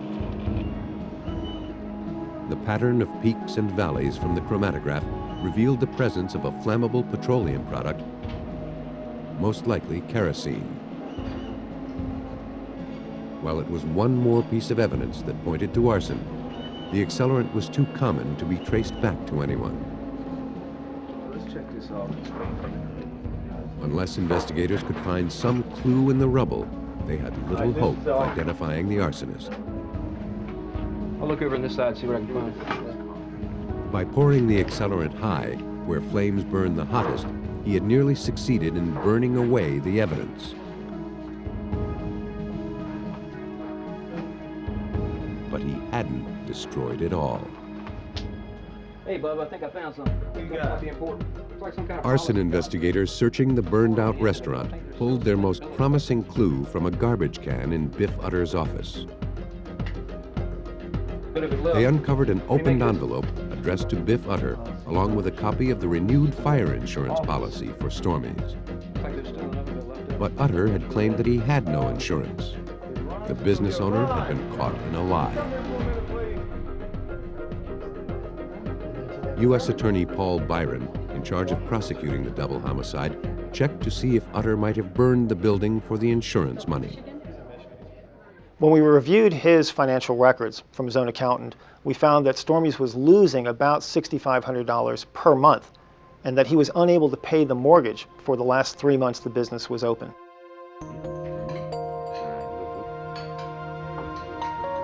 Though Utter maintained a lavish lifestyle, he hadn't paid bills in months. Employees weren't getting regular paychecks. Vendors would deal with him only on a cash basis. I'm gonna have to quit. I'm gonna have to get another job. The mortgage holder was planning to foreclose.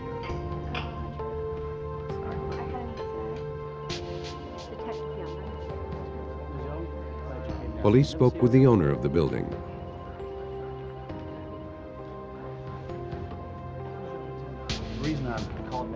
They learned that Utter had, in fact, stopped paying insurance on the business. Last time that you talked to Mr. Utter and asked him if he had But the insurance. owner told police she wasn't about to leave the building uninsured. Okay. Mr. Utter. After several attempts to get the money out of Utter, she paid his premiums.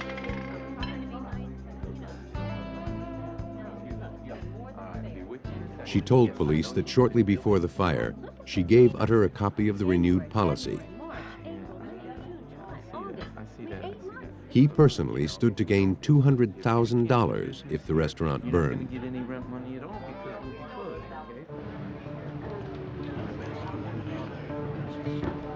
To try to pin down Utter's whereabouts on the night of the fire, investigators talked with Utter's girlfriend.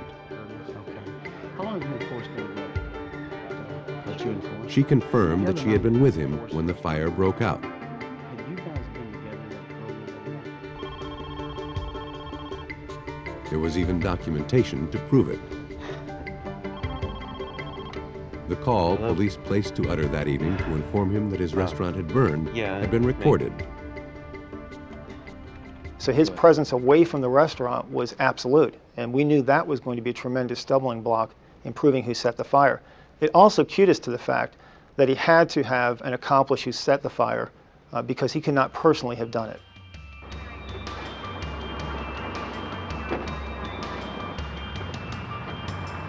The insurance provided investigators with a motive to burn the restaurant, but the evidence could not identify the arsonist.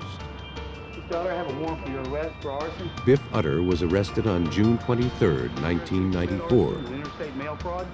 The evidence officer, please. Prior to his trial, investigators spoke to his cellmate in jail.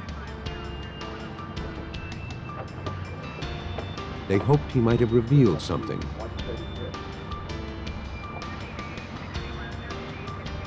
He did talk, but he didn't say much.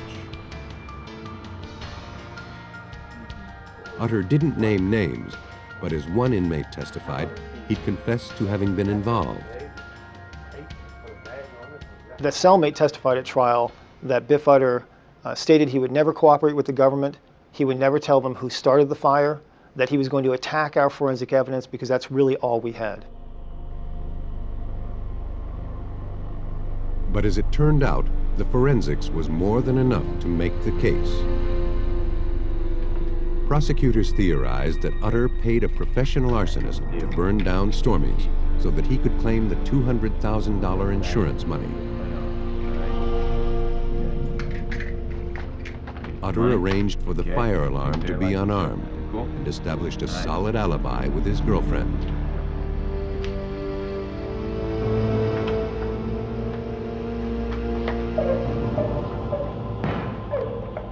Minutes after the employees left the restaurant, the arsonist entered.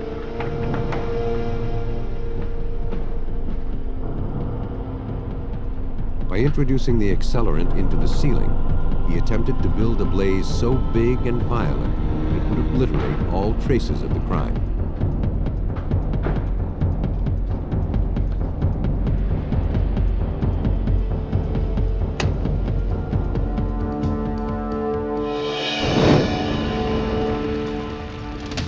He and Utter underestimated the forensics team's ability to fight fire with fire.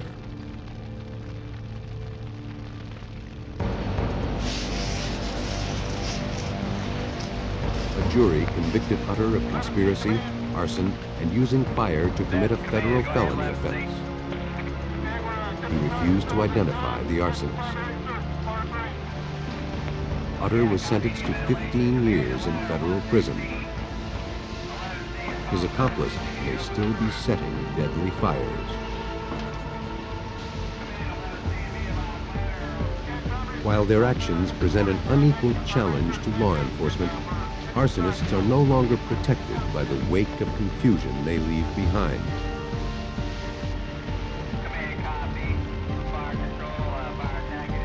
Using the latest in forensic techniques, investigators have turned the tables on these criminals,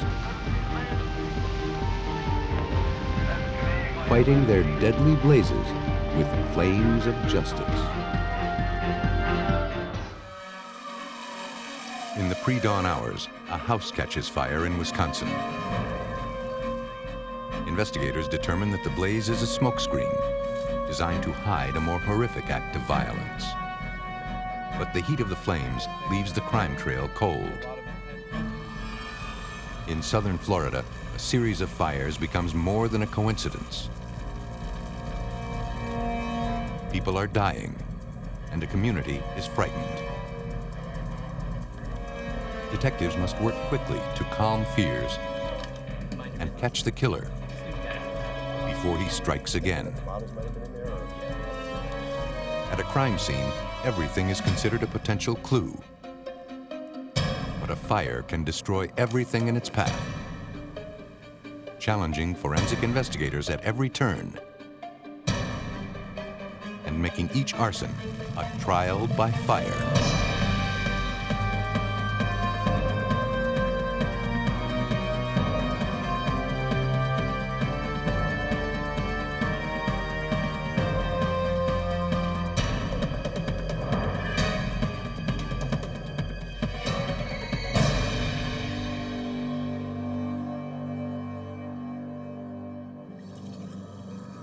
In this episode, some of the names have been changed.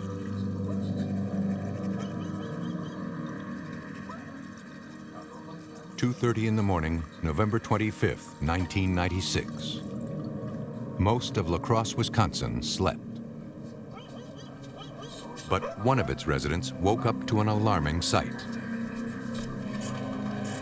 Your neighbor's house is on fire? What's the address there, please? He noticed smoke pouring from his neighbor's house. Fire trucks raced to the scene, arriving moments later to find it consumed by flames. If anyone was home, firefighters feared they were trapped inside. La Crosse firefighter Dan Skiles knew he and his men had to get in quickly if they hoped to get anyone out alive. But there appeared to be no way in. So instead of my normal routine of putting my shoulder into that door and pushing it open, I decided to sit down and use my legs to kick the door open. Firefighter Skiles kicked open the door and discovered the floor of the kitchen completely destroyed by the fire. With no path to guide them, they relied on each other, making their way through the flames and looking for anyone who was trapped inside. The person on the nozzle yelled out that he had a victim. We picked him up. I dragged him as far as I could before I ran out of air.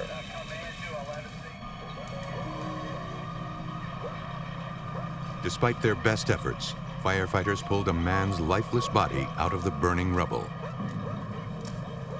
It was the homeowner, 64-year-old Donald Harmasik. And firefighter Dan Skyle suspected something else was wrong. There was blood on his head, and I thought that that was unusual for a victim in a house fire to have any type of blood on him. It was at that moment firefighters suspected they were dealing with something more than an accident. The body was transported to the morgue for autopsy.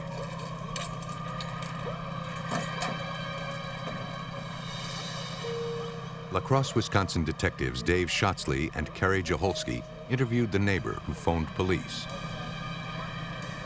And although he saw the flames, he said he did not see or hear anything out of the ordinary. Once the fire department declared the house safe for entry, fire investigators went to work. Deputy Fire Marshal Gene Brink began the preliminary investigation to determine the fire's point of origin.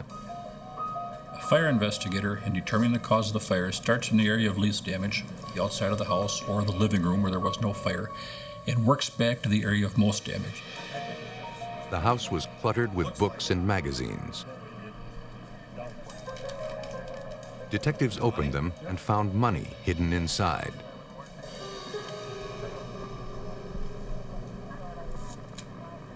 But the victim's wallet was found empty on the table. As firefighters packed up, Fire Marshal Brink went down to the basement and inspected the debris, looking for some explanation for the blaze. I want to show you why I'm convinced we had a set fire here. In our investigation, we determined that the fire had started in the basement. That's where the greatest burn had occurred. We found one area under the kitchen where the fire had burned on top of a pile of magazines. There was no heat-producing device in the area. We had a set fire at that one particular place. This was an arson. La Crosse arson investigators checked the outside perimeter of the house. They needed to find out who started the fire and why. They noticed a broken basement window. Investigators believed whoever started the fire may have entered through that window. In the snow, one of them discovered an undisturbed shoe print leading away from the house. Since it was dark, he covered the print with a metal trash can in order to preserve this possible clue. The autopsy was performed at the Veterans Hospital in Madison, Wisconsin. The medical examiner found deep circular wounds in the victim's skull. The force of the blows caused severe hemorrhaging and trauma, rendering him unconscious and unable to escape the fire.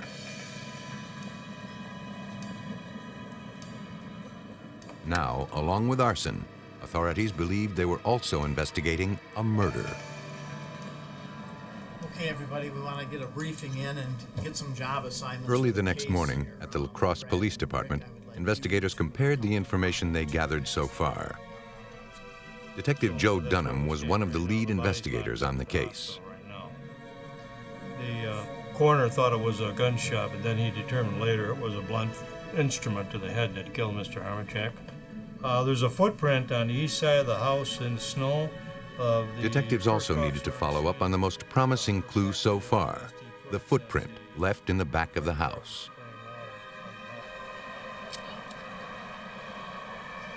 At the crime scene, technicians arrived to make a cast of the frozen shoe print. The snow's hardened crystalline structure captured the most intricate detail. but it had to be handled carefully so as not to destroy the print. Before a cast was attempted, the shoe print was photographed just in case. Hot sulfur, which solidifies on contact with the cold snow, was used as the casting medium. The sulfur hardens almost instantly, ensuring the snow does not melt before the cast is created. It recorded every groove and pattern of the shoe print. The newly formed cast was sent to the Wisconsin State Crime Lab.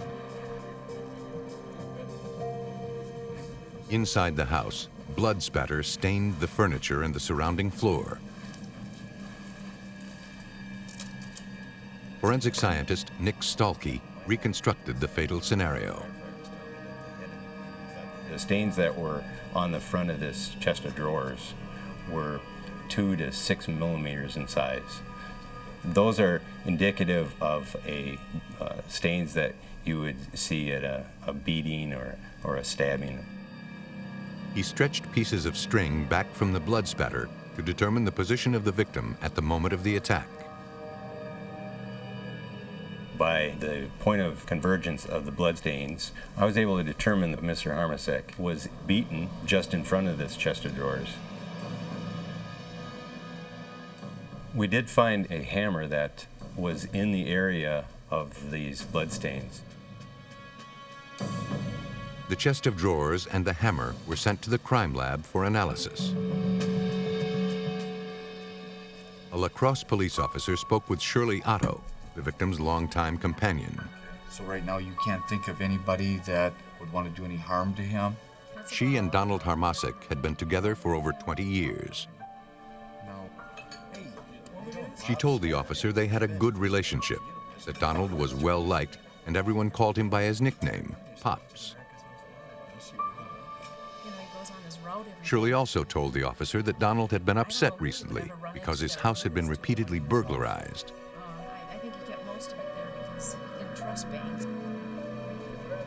La Crosse police detectives Joe Dunham and Brad Berkey looked into police reports and arrest records involving burglaries of the Harmasek residence. They found no shortage of names. It appeared perpetrators considered Donald Harmasek an easy mark.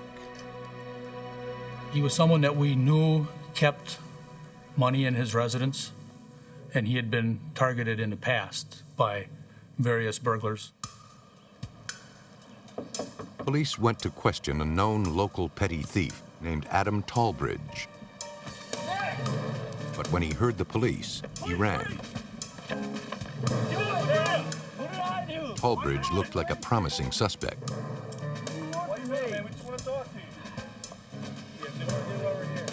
What is this all about? Apparently running for a reason.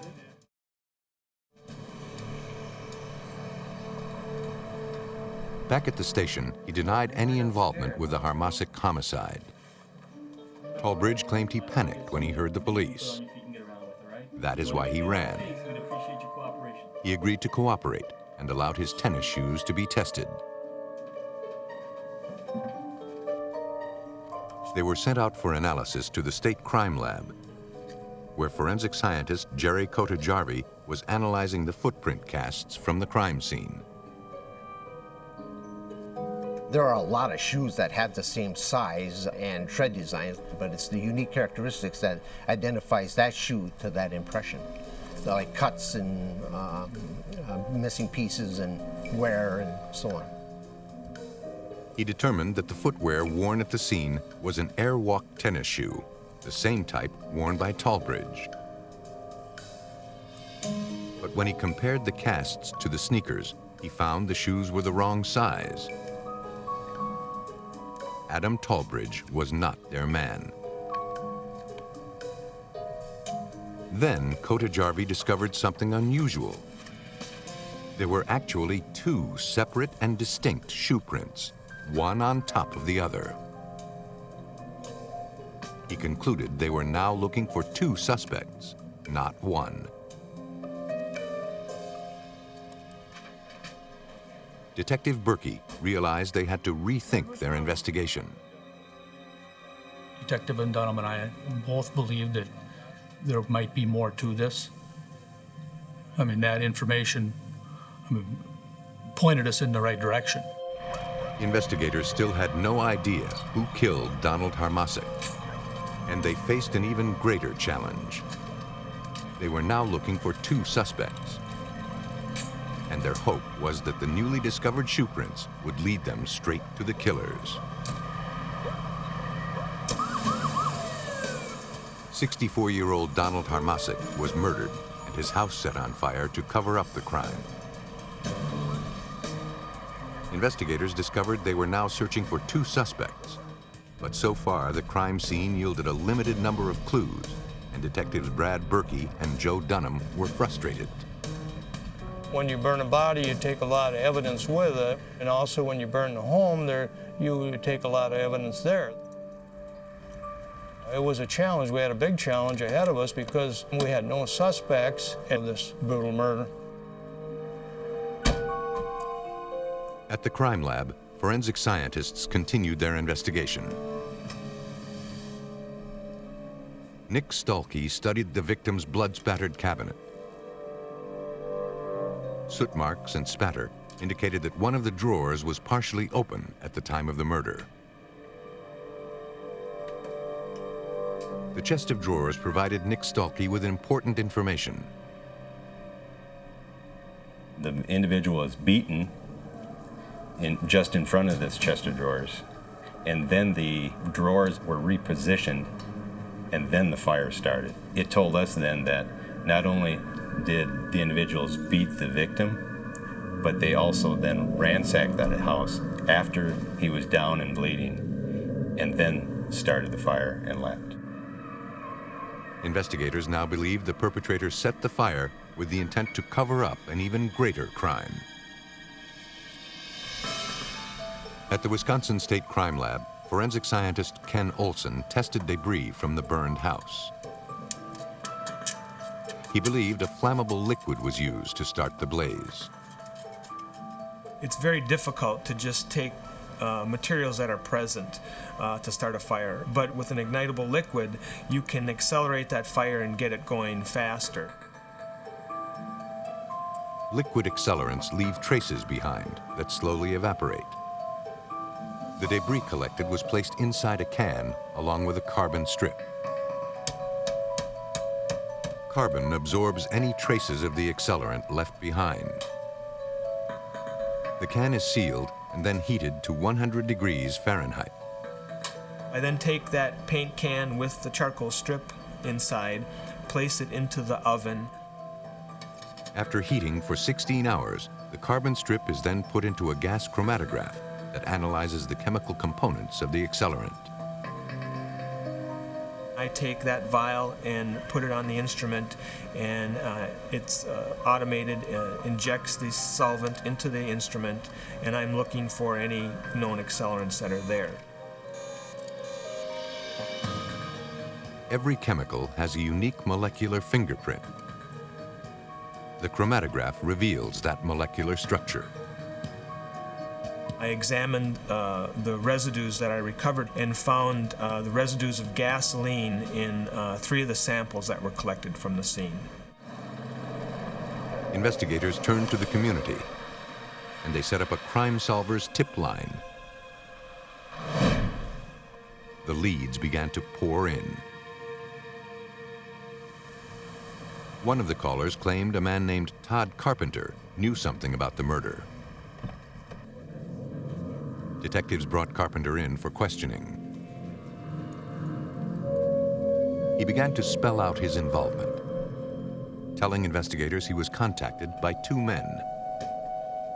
He was approached by Nathan Lindell and Josh Lindell, and that he was a driver and they were just going there for a burglary.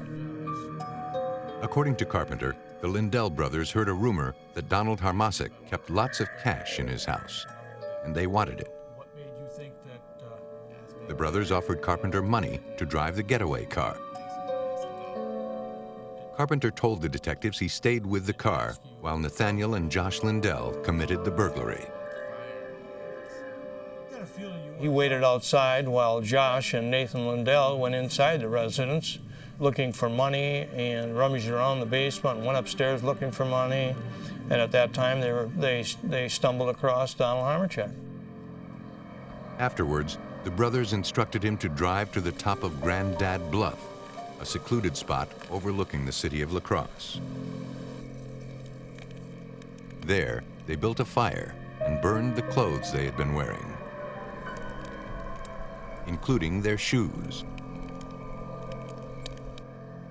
Carpenter was surprised when Nathaniel told him the man inside the house was, quote, toast by now. What's he doing? Tell him to come on, let's get out of here. The brothers paid Carpenter his money. In total, they had stolen $300 from Harmachek. Carpenter said he got nervous when he heard about the murder on the news the next day. Detectives ran the Lindell brothers' names through the computer. Josh Lindell's record was clean, but Nathaniel had a rap sheet riddled with prior arrests, including burglary. Okay, Marcus. Investigators began to believe Carpenter, but they had no concrete evidence to back up his story. In the hopes of getting some, detectives convinced him to wear a wire. Maybe they could catch Nathaniel incriminating himself. Carpenter went to see Nathaniel. Hey, Marcus, man, what's up? What's going on, man? He told him the police were asking a lot of questions. Hey, calm down. Hey, come in quick. He said he was scared. He didn't know what to do or say. No? They just been coming by my work, asking me all kinds of questions, about who I was with and who I hate. Nathaniel played it cool. He indicated knowledge of the crime, but said nothing that could actually incriminate himself. He was telling him to stay cool and just, don't tell him anything, and that those SOBs, they ain't gonna get nothing out of me. They were convinced Nathaniel Lindell was the mastermind. But the wired conversation was no proof. Since Carpenter couldn't help them anymore, detectives hoped Josh Lindell could. He did agree to speak with us, and that surprised me. His initial statement to us, he took the blame.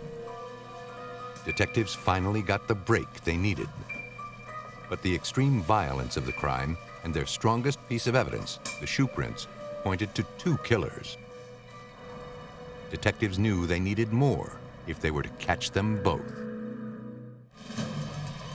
La Crosse, Wisconsin detectives were deep in the middle of the arson murder investigation of 64-year-old Donald Harmachek. The footprints found in the snow led investigators to two suspects, the Lindell brothers. Detectives Joe Dunham and Brad Berkey had placed Josh Lindell in custody. Although he claimed he acted alone, the detectives knew differently. Detective Brad Berkey hoped Josh would give up his brother. I believed that he was involved, but I never expected him in the interview to tell us that he was the one that did this. I fully expected him to tell us that his brother was more involved than he was, and that surprised me. He was remorseful that he did this, felt bad about it. He was trying to make some amends by telling us what he did. Although Josh was taking the blame, in order to prove their case, detectives needed him to reveal his brother's involvement. Josh appeared nervous. He said he had never been in trouble with the law. And after hours of questioning, Josh Lindell finally admitted the whole story. He said he and Nathaniel broke in through the basement window, stepping on each other's footprints to obscure their tracks and to throw off police. So we're gonna look for those. They found Donald Harmachek asleep on the couch and panicked. I was scared. It scared me, and I panicked and I hit him over the head. Are you willing to speak with us in regard to this? He said his brother Nathan also repeatedly struck the victim in the head with a hammer and left him for dead. What's your present address? Then they set the house on fire to cover up their crime. Josh's story matched Todd Carpenter's. He said they drove up to the bluff so he and his brother could burn their clothes and destroy evidence.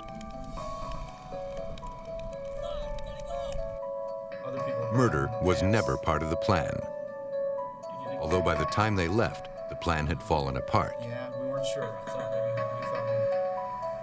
After Josh's confession, investigators had what they needed to bring in Nathaniel for breaking and entering, arson, and the murder of Donald Harmasic. They arrested him at the apartment he shared with his roommate.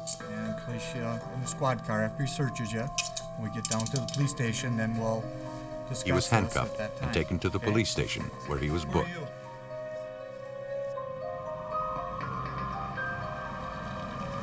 Detectives also came armed with a search warrant.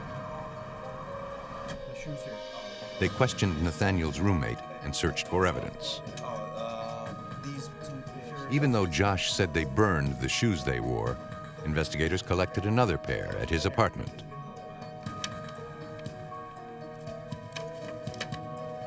At the state crime lab, the shoes confiscated from Nathaniel were determined to be Airwalks, the same style and tread design of the shoe print cast. Although not an exact match, the wear pattern was uniquely similar to those worn at the crime scene. Despite the evidence against him and the fact that both Todd Carpenter and his own brother Josh incriminated him, Nathaniel Lindell refused to talk.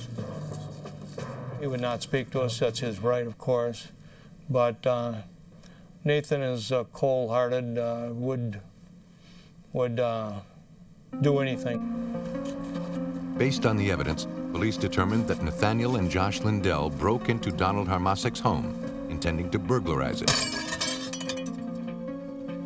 Josh was surprised to find the homeowner asleep on the sofa. Harmasic began to stir. Josh panicked. Nathaniel then struck him with the hammer he'd used to break the basement window,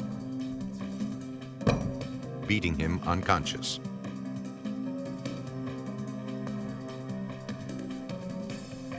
On their way out, the brothers took the money from the victim's wallet. They set the house on fire to cover up the murder. They then carefully stepped in each other's footprints, hoping to fool the authorities. It didn't turn out that way.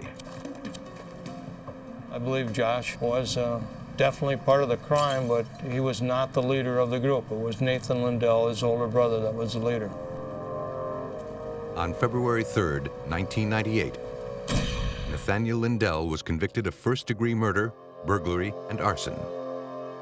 He was sentenced to life in prison. He will be eligible for parole in 50 years. His brother, Josh Lindell, was convicted of first-degree murder and sentenced to life. He will be eligible for parole in 25 years.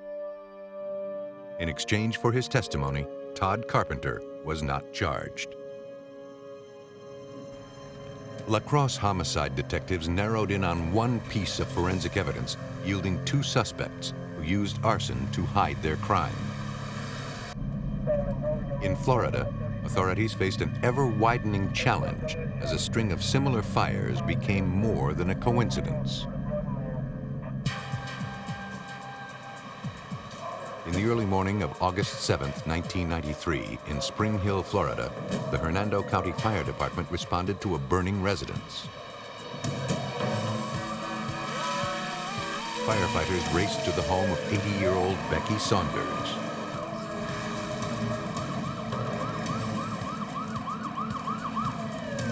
When they arrived, the flames had already ravaged a large portion of the house. The extreme heat was overwhelming, and the entrances were blocked. But the firefighters did all they could to rescue the elderly resident and salvage her home. It took hours, but the firefighters finally got the fire under control. Forensic specialist Gary Kimball investigated. Due to the extensive nature of the fire, we ran into some problems.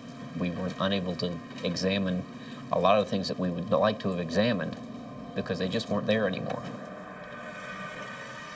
The heat was so intense, any potential evidence was destroyed. Investigators were unable to identify an immediate cause. Firefighters could not save Becky Saunders, an elderly widow who lived alone. She died at the scene. Police interviewed Becky Saunders' neighbor. He told investigators she didn't smoke, but she often fell asleep with the TV and lights on. He mentioned a possible electrical problem. The house had been struck by lightning a month or two earlier. Perhaps it had caused some damage that led to the fire.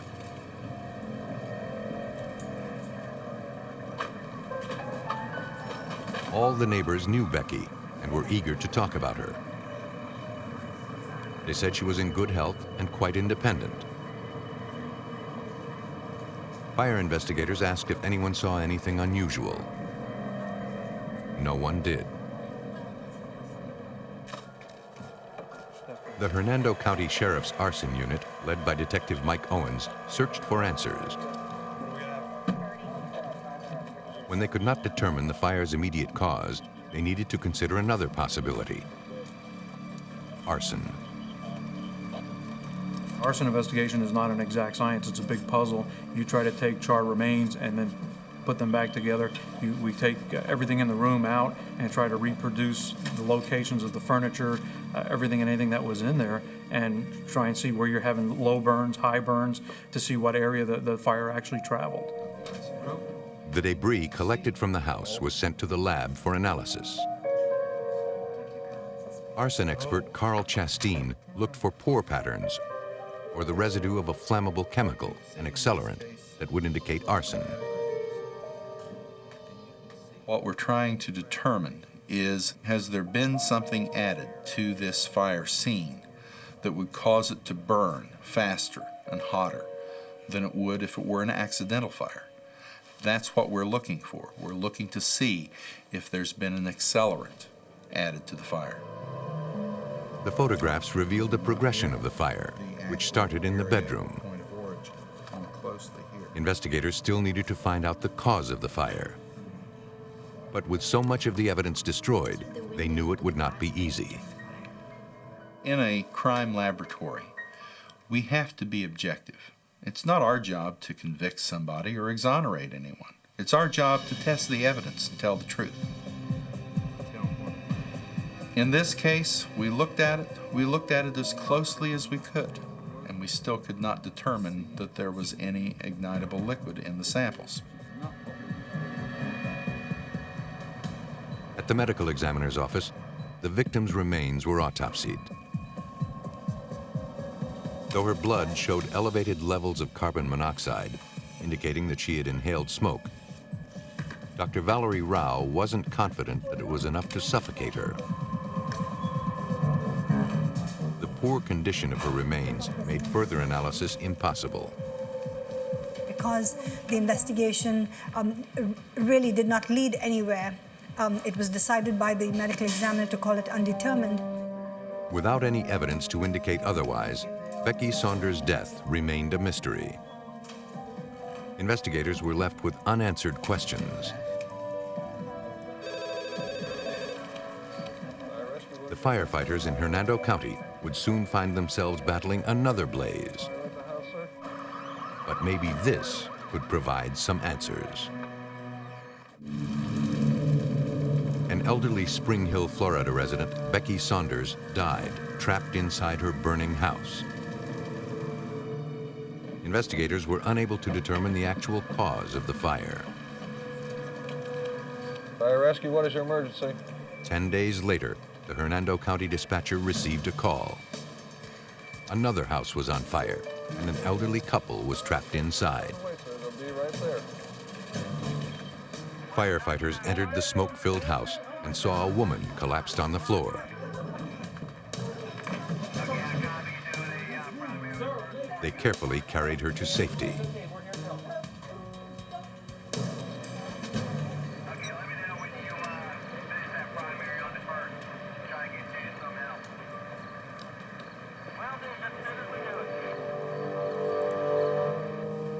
A man was trapped unconscious in the back of the house. I've got a second victim. The victims, Mr. and Mrs. Ted Burton, were an elderly couple in poor health. They were rushed to the hospital. Forensic supervisor Russ Knodel investigated. Someone had broken into the home, had beaten the elderly lady. Her husband in the bedroom heard the commotion, came out. He was beaten, and then they attempted to set a drape on fire and left. Investigators noticed a bystander engrossed by the rescue. Because entry was forced and the victims were beaten, detectives questioned everyone in the area, including the bystander. His name was Brian Searsley. He said he lived in the neighborhood and that he'd seen nothing suspicious.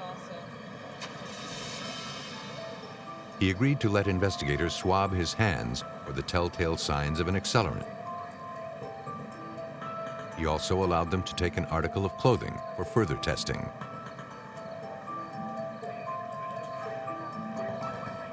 The fire had gone out only moments after it had started.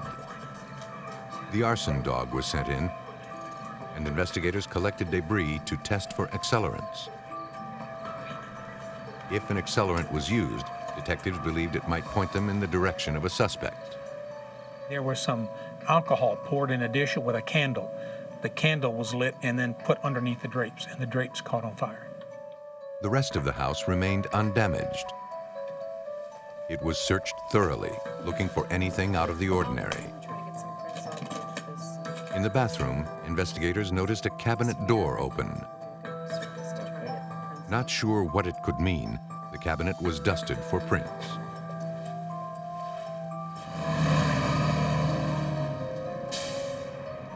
At the State Arson Lab, Brian Searsley's clothes, as well as the swabs and samples from the Burton house, were analyzed.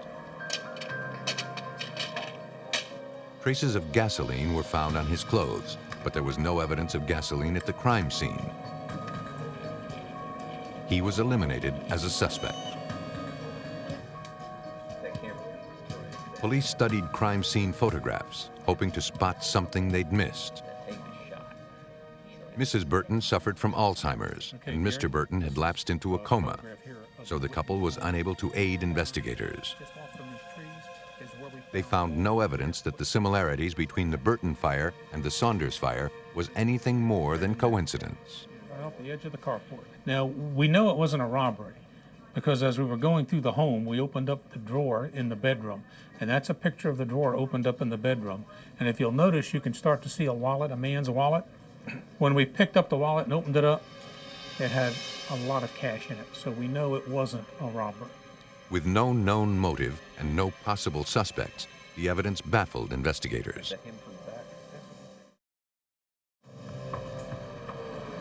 Later that day, another fire was reported in a neighboring town.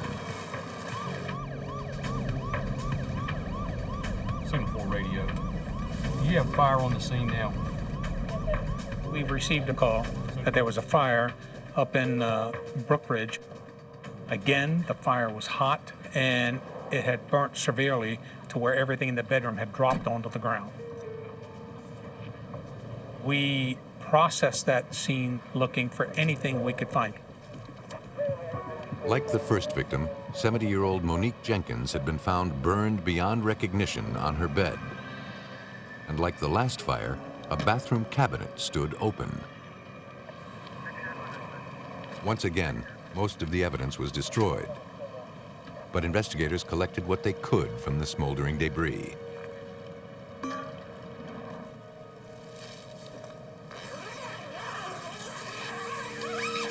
The body was burned beyond recognition. At autopsy, the medical examiner was unable to find the cause of death.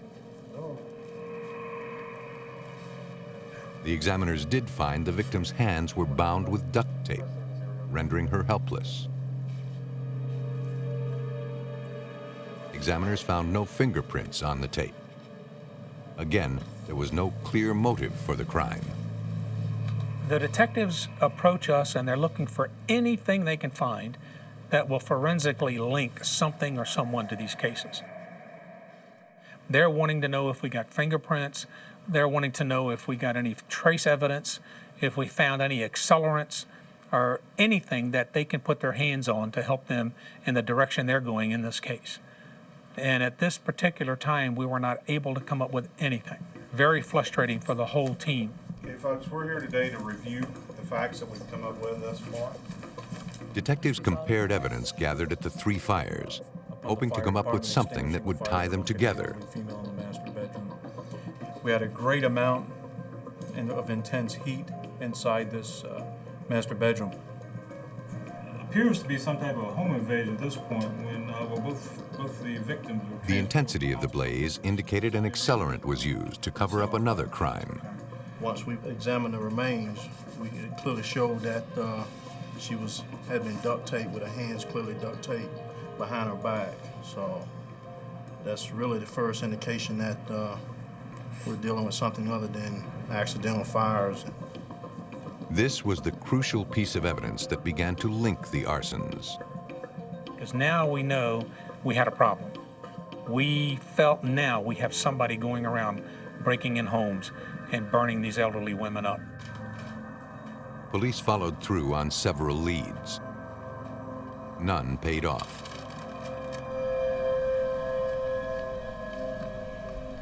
Worried, a man checked on his neighbor, Rita Talbot, after he hadn't seen her for a few days.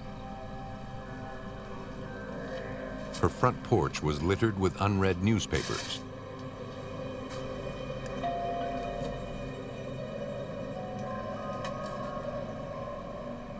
She didn't answer the door.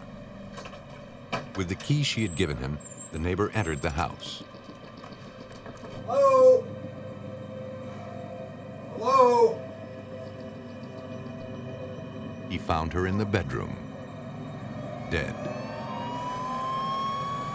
Once again, police were called. They were all too familiar with this neighborhood. In fact, Rita Talbot lived on the same block as Becky Saunders, the first fire victim. Scott? Hey, Russ. What do we got going? Looks like another one. I haven't been in the scene yet, but we have, we're doing some processing out on the side of the house. Got an open window, looks like it could be our point of entry. And but this crime scene was different. The house did not catch fire. Detective Mike Owens noticed the stains around the bed. What we've got is, looks like a pour pattern, Scott. Looks like we've got some alcohol bottles up there on the bed. And what they may have done, or might have been done here, is alcohol poured in the carpet, and not enough with this carpet to substantiate a burn, but it melted all the carpet down. Look at this pattern. Look how deep it is. How about the bed? Did the bed get anything? Looking at the bed. If you look over here, we don't have... The crime scene technicians dusted for fingerprints. This time, they found one. The print was lifted and sent to the lab for analysis. They collected samples of the carpet, hoping the fibers would yield clues. Cigarette butts and some empty alcohol bottles were recovered.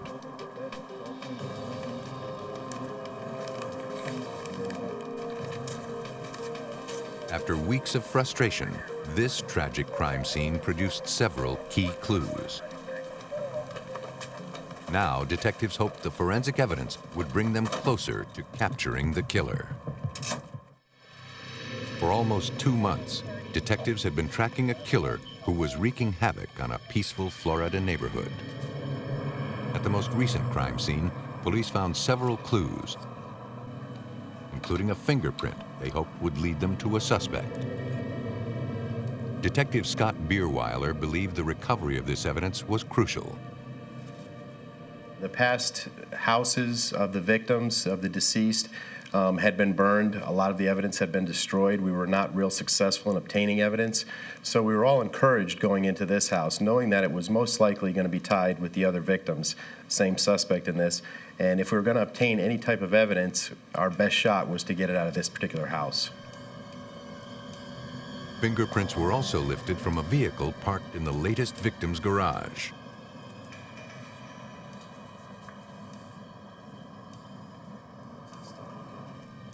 At autopsy, it was revealed there were marks left by the duct tape used to tie her hands behind her back. She had been strangled. All but 2 of her ribs were broken and her neck was snapped. They also determined she was sexually assaulted. Inside her throat, the medical examiner found a single hair. As detectives gathered their evidence, news of the murder spread. Detective Tom Holly received an anonymous tip. While I was finishing up my paperwork, I was working late last night, and I got this anonymous phone call from a female who tried to disguise her voice and kind of only whispered. But she said she knew who the killer was from Spring Hill, and she gave me the name of Edwin Caprat. So we should have some good quality prints to compare with those of that, what is his name, Caprat, you said? Caprat. It's going to hinge on forensics at this point.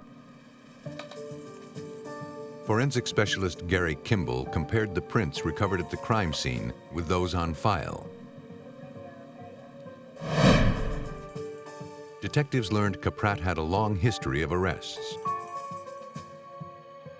Well, he does have a criminal history. He's a convicted felon out of Hillsborough County. And 91, we have a homicide, willful kill, first degree, robbery, and forgery from Tampa PD. And they also learned Caprat performed odd jobs for several of the victims. One detective remembered interviewing him at the first crime scene. Kimball believed he was onto something. Forensic supervisor Russ Knodel examined the findings, looking for certain characteristics, such as identical loops and patterns. They were eager to share the news. We got some good news. Gary Kimball just made 2 of your late cases off the Caprat case.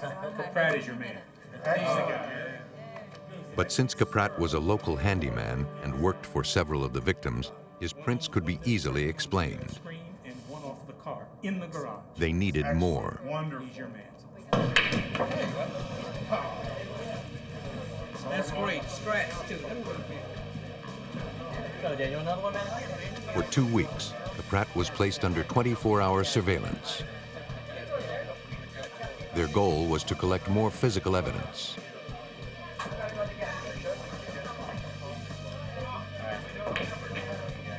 After he left a local bar, detectives took one of Caprat's cigarette butts, hoping to match his DNA to the saliva on the cigarettes recovered at the crime scene, and to the hair found lodged in the victim's throat.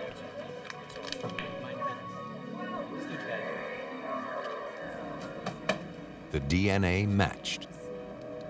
It was the connection they needed. Detectives obtained an arrest warrant and went to the suspect's most recent residence.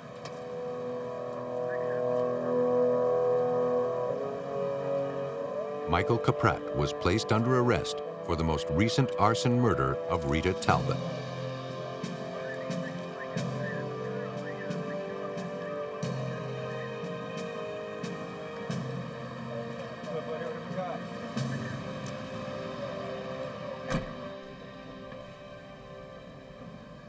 In a room lined with photos of the crime scenes and the many files police had collected, detectives questioned Caprat.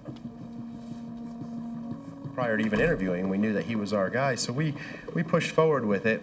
And Detective Douglas and myself kind of took on the good guy, bad guy detective. At first, he denied everything. But when confronted with the evidence, he confessed. Once we started our interview, we couldn't shut him up, basically. He just talked on and on and on and on. During the 3-hour interview, he confessed to murders of 3 women, as well as the 4 arsons. Caprat was charged with 3 counts of murder, 2 counts of attempted murder, and 3 counts of rape. The forensics evidence clinches the case for us, but there's nothing like a confession. According to his confession, Michael Caprat chose elderly victims because he believed they were vulnerable. He broke into their homes and crept into their rooms. He would restrain his victims with duct tape, then proceed to rape and beat them. He poured rubbing alcohol that he took from their own bathrooms. spilling it on and around their beds. He then lit a match. For his crimes, Michael Caprat was sentenced to death. On April 19, 1995, he was killed by another death row inmate. Fire can be used as a powerful weapon. Killers who choose it know little is left in its wake. Hey guys, how we doing? Though some hope it will successfully hide their crimes, many perpetrators discover forensic evidence can survive long after the fire is out. And their trial by fire leads directly to justice.